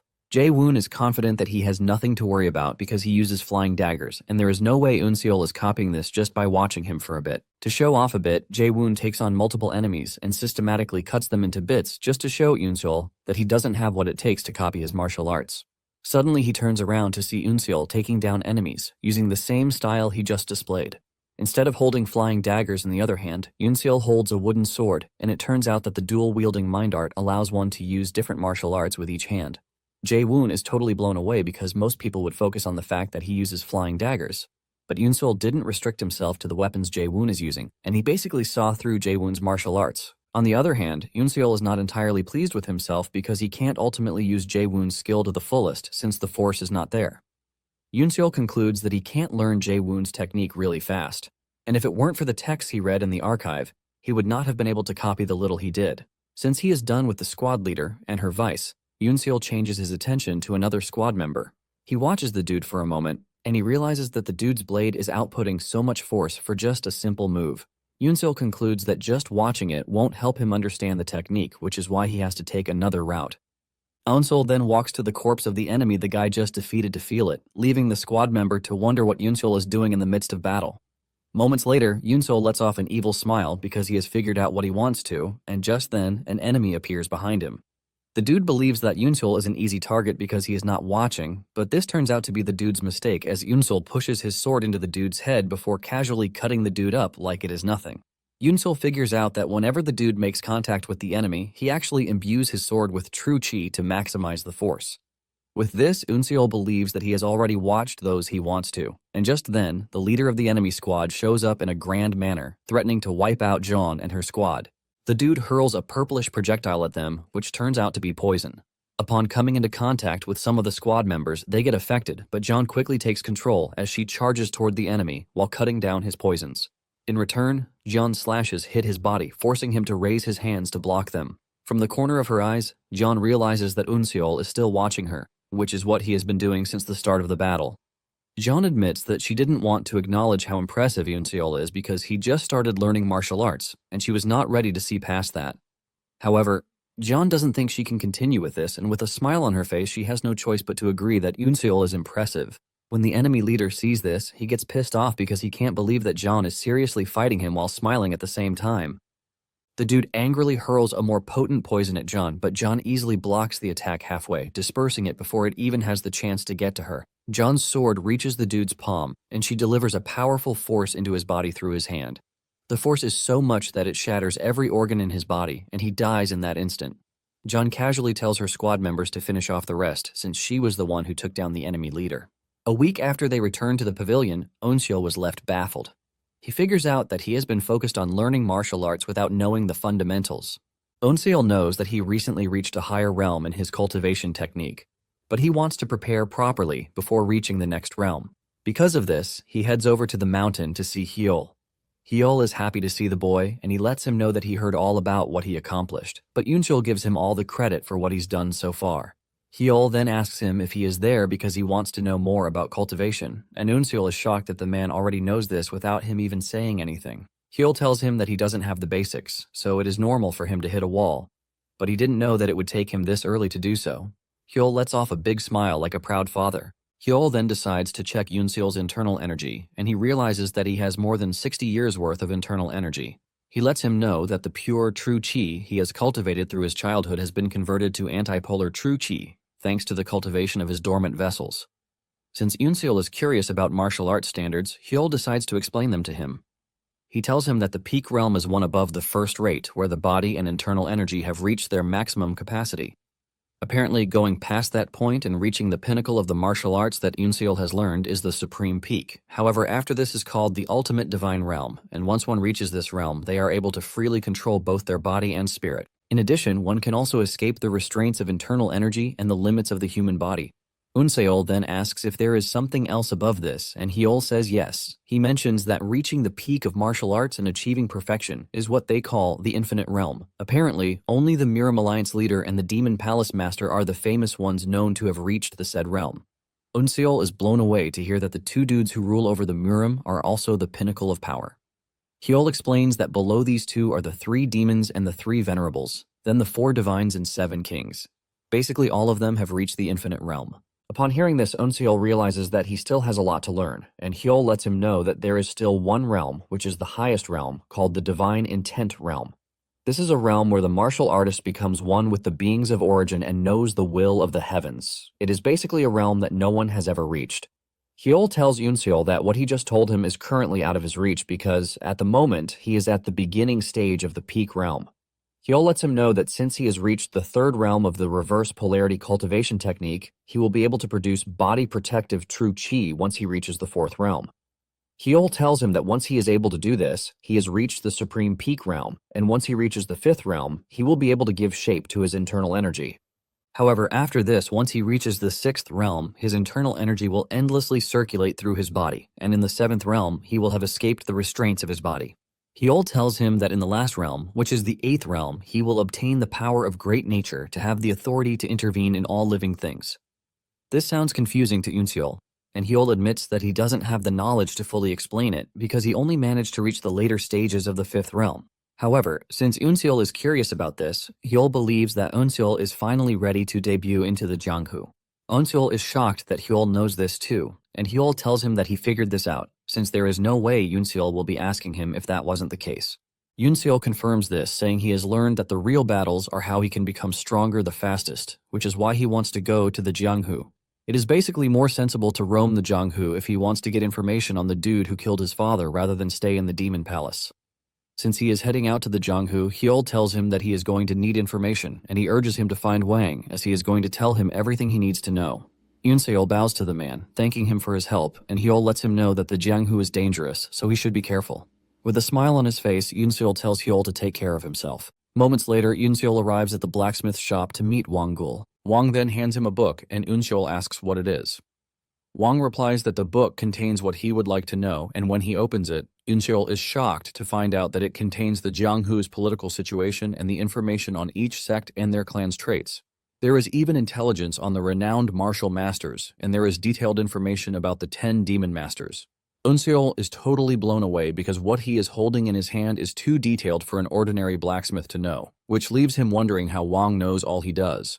Wang tells Eunseol that he definitely will not face any issues once he reads all the information in the book, and he tells him to burn it once he is done with it. Eunseol realizes that the dude might just be pivotal to his mission, and he decides to ask him a question. From this question, the two get to sit down to talk. Wang is surprised that Eunseol wants to know about the ability to freely use one's bones and muscles to strike upward in a way to cleanly cut off a moving person's 2 hands using a lethal poison that causes flesh rot and poison corruption while equipping hidden weapons. Even Wang is impressed that there is someone who uses hidden weapons and even poison despite having such excellent swordsmanship. Wang then reveals that there is a possibility that this person is a spy who doesn't want to reveal their identity in the Jianghu. Yunseol is shocked to hear this, because what Wang is saying is that the person is not a martial master of the demonic path. Wang confirms this, saying the person probably used the techniques he mentioned to hide his identity because he is not from the demonic path. Yunseol is shocked to hear this, and it dawns on him that he also has to be wary of the orthodox martial artists. Since Wang said the killer left these traces behind to deceive others, Yunseol wonders how it is that he is supposed to find the dude. Just then, Wang tells Yunseol that he has a proposal for him.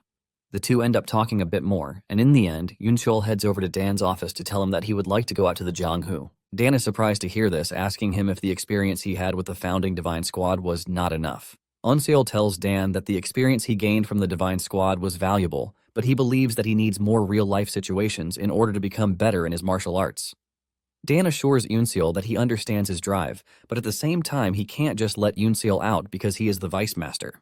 Dan tells him that for him to be permitted to go out into the Jianghu, he must be affiliated with a hall or squad and even get permission from its head. Yunseol assures Dan that he is aware of this, and what he wants is to join the Salvation Squad. Dan is shocked to hear this, and he immediately flares up, asking Yunseol how he knows this. Yunseol replies that he heard this from Wang because he was the one who suggested that he join the Salvation Squad.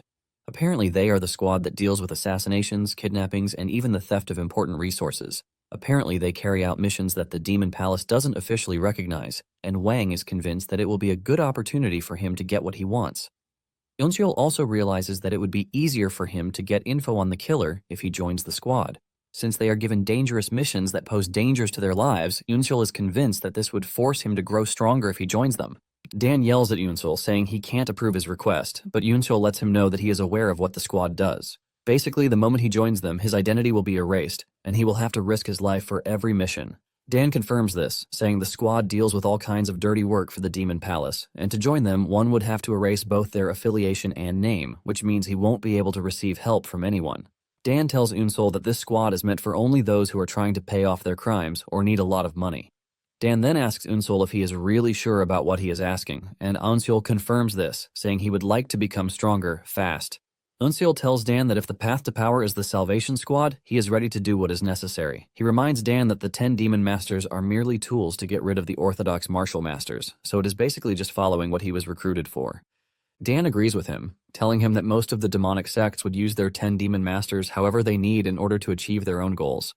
But he lets Yunseol know that the Wandering Beast Pavilion is different because he would like to make him a proper member of the pavilion. Yunseol is shocked when he hears this, and he finally realizes that Dan just cares for him and worries about him. Yunseol then tells Dan that he understands what he is trying to say, which is more reason he believes that he should join the Salvation Squad. Dan asks him what he means by this, and Yunseol mentions that from what he has seen, it doesn't appear that the martial artists of the pavilion grow stronger in comfort and protection. Upon hearing this, Dan finally realizes that there is no way for him to change Yunseol's mind. Dan then agrees, but tells Yunseol that it is only going to be for a year. Yunseol thanks Dan for changing his mind, and Dan tells him that he is free to quit the squad at any point that he believes he has obtained everything he needs to obtain and return to the pavilion. Dan then decides to tell him something, since he has made the decision to join the Jianghu. He tells him that his current appearance is easily noticeable. There is no doubt that he is the most famous among the 10 Demon Masters too, and hiding his identity would help him out really well. Later on, Yunseol heads into the city with a hat over his head, but he looks different from usual. As he walks through the city, he realizes that a lot of people are actually whispering about him, and it is a great idea that Dan changed his looks before allowing him to leave the pavilion. Moments later, he arrives at the Salvation Squad's branch, which is located in Yueyang. Yunseol uses the doorbell, and when he doesn't get a response, he walks into the building. He realizes that it is disguised as a library, leaving him wondering if he is really in the Salvation Squad's base. Moments later, he finds an old dude who asks him what he wants. Yunseol replies that he is there to sell a book, and he brings out a book, which he hands over to the old fella. The dude checks out the book, and on the ink sitting at the bottom corner, he realizes that there is a familiar sign sitting right there. Following their protocol, the old fella tells Yunseol that the book is already old and he is not going to get much for it. Yunseol replies that he would trade it for another. The old fella then calls out his assistant, Mawoon, telling him to show Yunseol the books that they have inside. With an innocent face and tone, Mawoon urges Yunseol to follow him. Once they step into the inner room, Mawoon locks the door, and his aura expression immediately changes. He introduces himself to Yunseol, telling him that he is in charge of the secret meeting. Since the Salvation Squad members are called by their number for convenience's sake, he decides to give Yoon-seol the number 18. He then hands him a book, telling him to pick one of the missions in the book, and he would explain the details to him. He opens the book, and he finds a mission that has a reward of 500 Nyang, but has a third issue on it. Yoon-seol then asks Ma-woon what this means, and he replies that it basically means the number of times that the mission has been issued in the past. Basically, someone failed the mission thrice, and it wasn't taken up for so long, which is why it was issued 3 times. After taking a closer look, Yoon-seol realizes that the mission is all about stealing treasure or spreading misinformation, so this doesn't fulfill what he wants. Yoon-seol basically wants a fight that would test him and make him stronger, and he continues looking through the book to try to find something like that. Suddenly, he runs into a mission that has been issued 9 times, and the reward for this is 3,000 silver Nyang. This mission is to eliminate the Vice Hall Master of the Blood Yin cult's soul-sparing hall. Ma-woon notices that Yoon-seol is getting carried away by the mission, and he tells him that there is no need for him to look at it, explaining that the Salvation Squad's missions are separated into 4 levels. The closer one gets to the number 1, the harder it is. From the number 2, it is mostly people who have been in the squad for more than 3 years that pick it, while level 1 is reserved for the top skilled members, so it is given to the best. Ma-woon tells Yoon-seol that at his point, level 2 is the highest level he can choose. He mentions that the Vice Master of the Soul-Sparing Hall has been a famous martial master for a long time, and they have dealt with countless assassins until that moment, so normal tactics won't even work. Ma-woon scares Yoon-seol by reminding him that the mission is 3,000 Nyang for a reason, but Yoon-seol tells him that this is exactly the mission he wants. Ma-woon is surprised that Yoon-seol is still demanding the mission, and Yoon-seol lets him know that he doesn't care about the danger it poses. Apparently, in the book Wang gave him, there was information about the target, which means it is not an impossible mission. Ma-woon is ultimately disappointed because he assumes that Yoon-seol is just a kid rushing to his death when he already had high hopes for him. Since Yoon-seol is insisting on what mission he wants, Ma-woon decides to lead him to where he will get the equipment for the mission. Ma-woon takes him to the armory, which is filled with several interesting weapons. But Ma-woon ends up giving Yoon-seol equipment that is already old and rusted. Yoon-seol figures out that he is getting trash because the agency is not ready to waste their good stuff on someone who is about to die. Yoon-seol doesn't mind, since he is just going to have to prove himself by making sure the mission is a success. After Yoon-seol's departure, the old fella asks Ma-woon how the meeting went, and he tells him that Yoon-seol chose level 2 difficulty from the start. Ma-woon believes that this is the last they will hear of Yoon-seol, and even the old fella is shocked that Yoon-seol is taking on a mission that requires him to kill Seok-jung. This is basically a mission that all the elite members have failed, and Ma-woon reveals that this is why he gave Yoon-seol random equipment, because he didn't want him to waste their resources. However, the old fella believes that things might not go the way they think. Talking about the Blood Yin sect, they live on the Blood Yin Island, and they are an evil sect of the demonic path that comes from the Blood Cult. Even though they live on a shut-in island, they still need deliveries. And this is the path Yoon-seol plans to take. Acting like a delivery boy, Yoon-seol plans to use the ships to infiltrate the Blood Yin Island. Yoon-seol is busy helping out with the supplies when one of the martial artists suddenly grabs him and places a sword to his neck. Yoon-seol freezes in fear, and it turns out that the dude was only testing him to see if he would react like someone who has learned martial arts. However, Yoon-seol's perfect reaction of fear is able to deceive the dude that Yoon-seol is not a spy. The dude sheathes his sword and suggests that they bring a doctor to treat Yoon-seol. A doctor quickly rushes over to check on Yoon-seol's injury, and he helps him to stitch up his neck. Yoon-seol groans in pain as the doctor helps him out, but moments later the doctor tells him that it is done. He lets him know that there was some bleeding, but the wound wasn't actually deep, so he sewed it up, and with the look of things, he believes that it will close up in about 7 days. Yoon-seol returns to the cabin and heaves a sigh of relief because he almost got caught. It turns out that he has been able to hold on this far thanks to the body transformation art he learned from the Vice Squad leader and the aura camouflage art he learned from Wang. Since the ship is going to sail the next morning, Yoon-seol believes that it is imperative he kill Seok-jung that night. Later that night, Yoon-seol puts on his disguise and he heads over to where the Blood Yin cult is located. He leaps through the roof as silently as he can while making sure that he stays in the shadows. He soon spots Seok having a conversation in the distance, and with the amount of internal energy he is sensing from the dude, he realizes that he is just as skilled as he was told.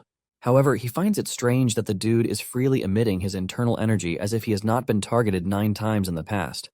Yoon-seol figures out that this might be a bait, and he concludes that he would have to watch out for it. Yoon-seol starts following Seok, and as they move through the lonely hallway, he concludes that they are heading to the medicine storage, and he is able to put this together because of the smell.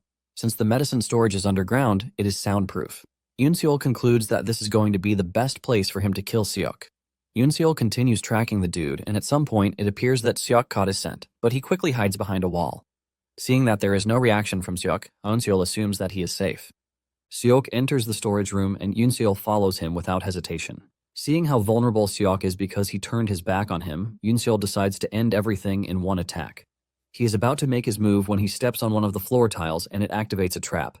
Eunseol quickly leaps backward expecting something dangerous, but it turns out to be coins falling on the ground. However, this has already given Eunseol away and Seok mocks him, telling him that he is no different from the other assassins who have tried to kill him. He mentions that the others who have tried to kill him also tried doing so in the medicine storage room as if they all agreed on it. Just then, Eunseol notices that the pots sitting in the distance are all filled with human heads. Seok whips out his sword, and with a smile on his face, he tells Eunseol that he would like to add his head to the ones he already has. Seok realizes that Eunseol is surprised, and he lets him know that his predecessors used the same tactics as him. They are always infiltrating incoming ships to try and assassinate him in the medicine storage room. He explains that it is because of this reason that he has set up traps, and all the assassins always fall for it. Eunseol immediately realizes that this has been happening because of the lack of information among the Salvation Squad members. Since the mission is kept a secret, there is no exchange of information, causing them to keep falling into the same trap over and over. Seok then tells Eunseol that he looks really young, and because of this, he is not going to use his favorite weapon against him. Seok drops his best weapon and decides to grab a weapon off the wall, telling Eunseol to come at him. He promises to cut off Eunseol's limbs and watch him writhe in pain. Eunseol realizes that he has already failed the assassination, but this only means he gets to engage in a dangerous battle, which is something he wants. Eunseol dashes towards Seok and their sword clashes against each other.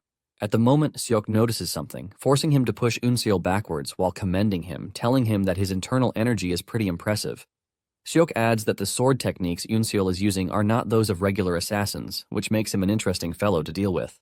Seok then dashes toward Eunseol with the black serpent blade technique, and Eunseol observes closely to see that Seok might be fast, but his trajectory is quite obvious. He believes that if he stays calm, he will be able to deflect the attack, but he soon realizes just how wrong he is when the blade cuts through his body, leaving him wondering what just hit him. He believes that he already deflected the attack, but Seok just mocks him, telling him that he has no counter to his attack. Eunseol is able to block Seok's next attack even though he knows that this leaves him open. He wonders why Seok isn't going for his weak spots, and he figures out that the dude isn't trying to kill him right away. Since this is the case, Eunseol decides that he will get bolder and figure out how Seok's attack works. Eunseol then dashes towards Seok with a series of slashes, but Seok is able to dodge all, and he decides to return the favor.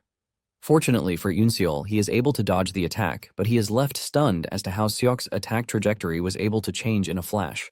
Eunseol soon realizes that the dude is actually using fake moves, and he decides to take a more risky approach. Eunseol closes his eyes, and Seok realizes that Eunseol has figured out that he is using fake moves, but he believes that Eunseol still stands no chance just because he closes his eyes. However, Eunseol is confident that he can pull this off because he has the Wild Beast Path, which would allow him to see Seok's movements. Seok makes his move, but to his surprise, Eunseol easily dodges the strikes, causing a wave of panic in Seok's brain. Seok becomes more aggressive, but Eunseol remains steadfast in his plan to counter Seok using the Wild Beast Path. At some point, Seok is forced to retreat, but Eunseol goes after him with the Swift Phantom skill, shocking Seok. Unknown to Seok, he actually committed two fatal mistakes. The first one is that he gave Eunseol too much time for him to figure out how to counter him, while the other one is that he underestimated Eunseol by not using his main weapon against him.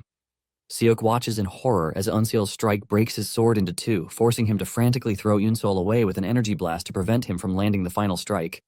Eunseol easily returns to a striking position, and when Seok sees this, he realizes that things are worse than he thought.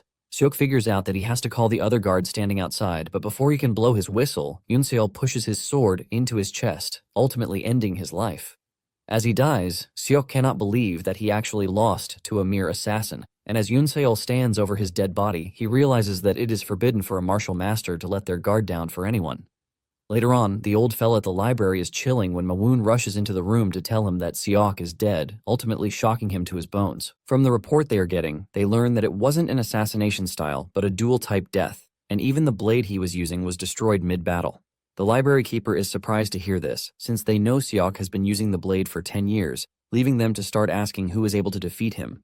Moments later, Eunseol shows up at the library, and before Eunseol can even say anything, they drag him into the inner room so that they can have a good conversation. Once they are in the inner room, the old fella asks Eunseol if it is true that he killed Seok, and Eunseol nods to confirm this. The dude is interested in knowing how he did it, but Eunseol reminds them that it is their duty to give him missions. not to ask him how he did it. The dude admits that this is true, and he tells Unseol that he won't ask any more questions. Since the reward for the mission he just completed is 3,000 niang, he tells Unseol that he is going to give him a check. In addition, he lets him know that he is going to get the mission in 3 days. Unseol collects the money but leaves a currency note for him, and when the old man asks him why he did this, Unseol tells him to get a drink with it. After Unseol's departure, Mawoon crashes out, saying that Unseol is arrogant because he is treating the old fella like he is a store owner just because he is disguised as one. Instead of raging, the old fella laughs out loud before telling Mawoon to start giving Unseol the most difficult missions because this will raise their branch's image. With this, he believes that they will be able to make it out of the trenches. 6 months later, Unseol has become a pivotal member of the branch, and the old fella is always happy whenever he sees him. Even Mawoon is always acting all nice, telling Unseol that the branch's future is looking brighter thanks to him. Unseol figures out that the two are acting much differently from before, as if they have something that they need to tell him. The old fella then tells Unseol that the higher-ups have been paying attention to him, and because of this, they have decided to directly give him a mission. Unseol is eager to hear what the mission is, and the moment he hears that it is to protect someone, he immediately turns around to leave, saying he has no interest in it. However, Mawoon grabs his shirt, telling him that the mission is considered the greatest difficulty, which means he would get 10,000 niang per day. Unseol reminds Mawoon that he doesn't need money, and Mawoon agrees to this, but urges him to reconsider.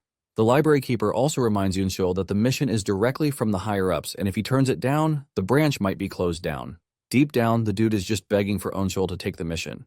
The old dude tells him that if he takes the mission, he will get all the support he needs, including all the intel that they get. Unseol finally reconsiders, and he asks the dude how long the intel will be coming in.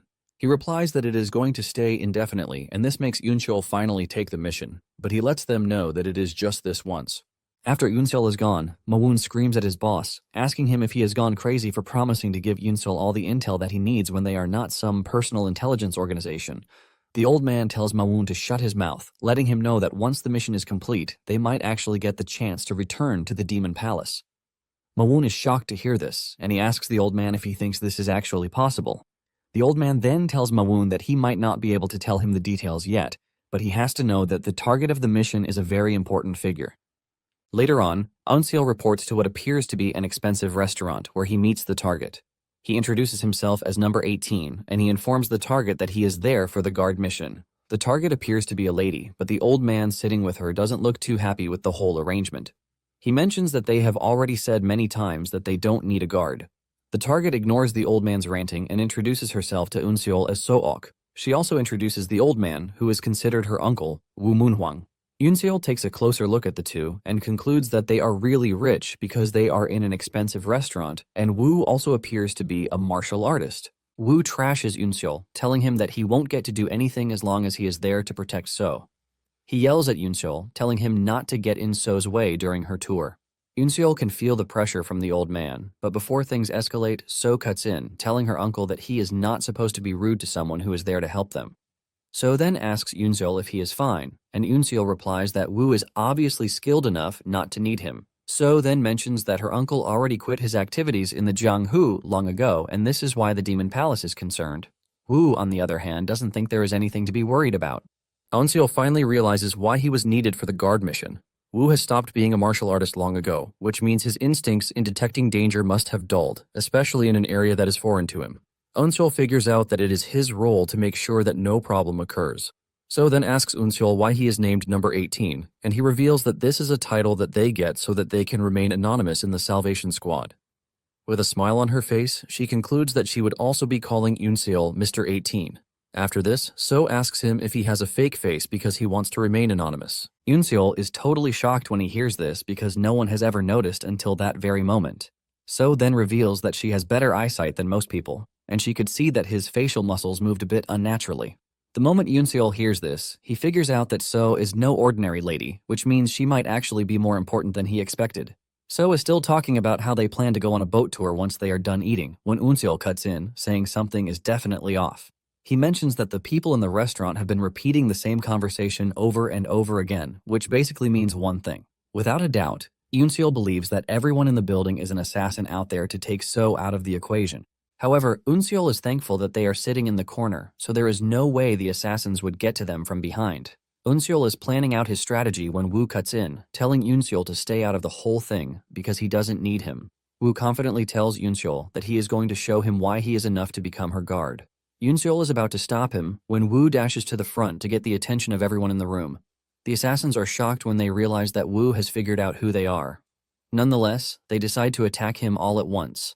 The first dude who gets close to Woo gets a taste of what it means to go up against a veteran martial artist. Woo slams his hand on his chest, projecting so much force into him that all of his internal organs are fractured.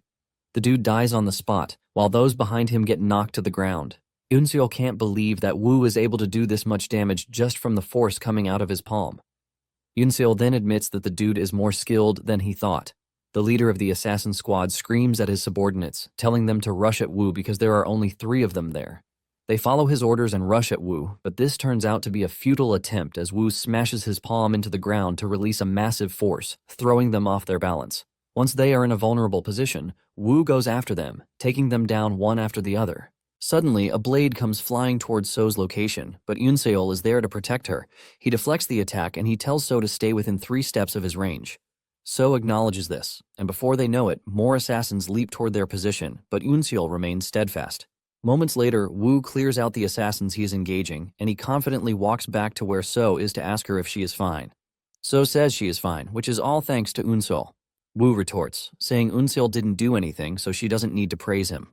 With a stern voice, Yoon-seol asks Woo if he is there to protect So or if he is there to boast about his own skills.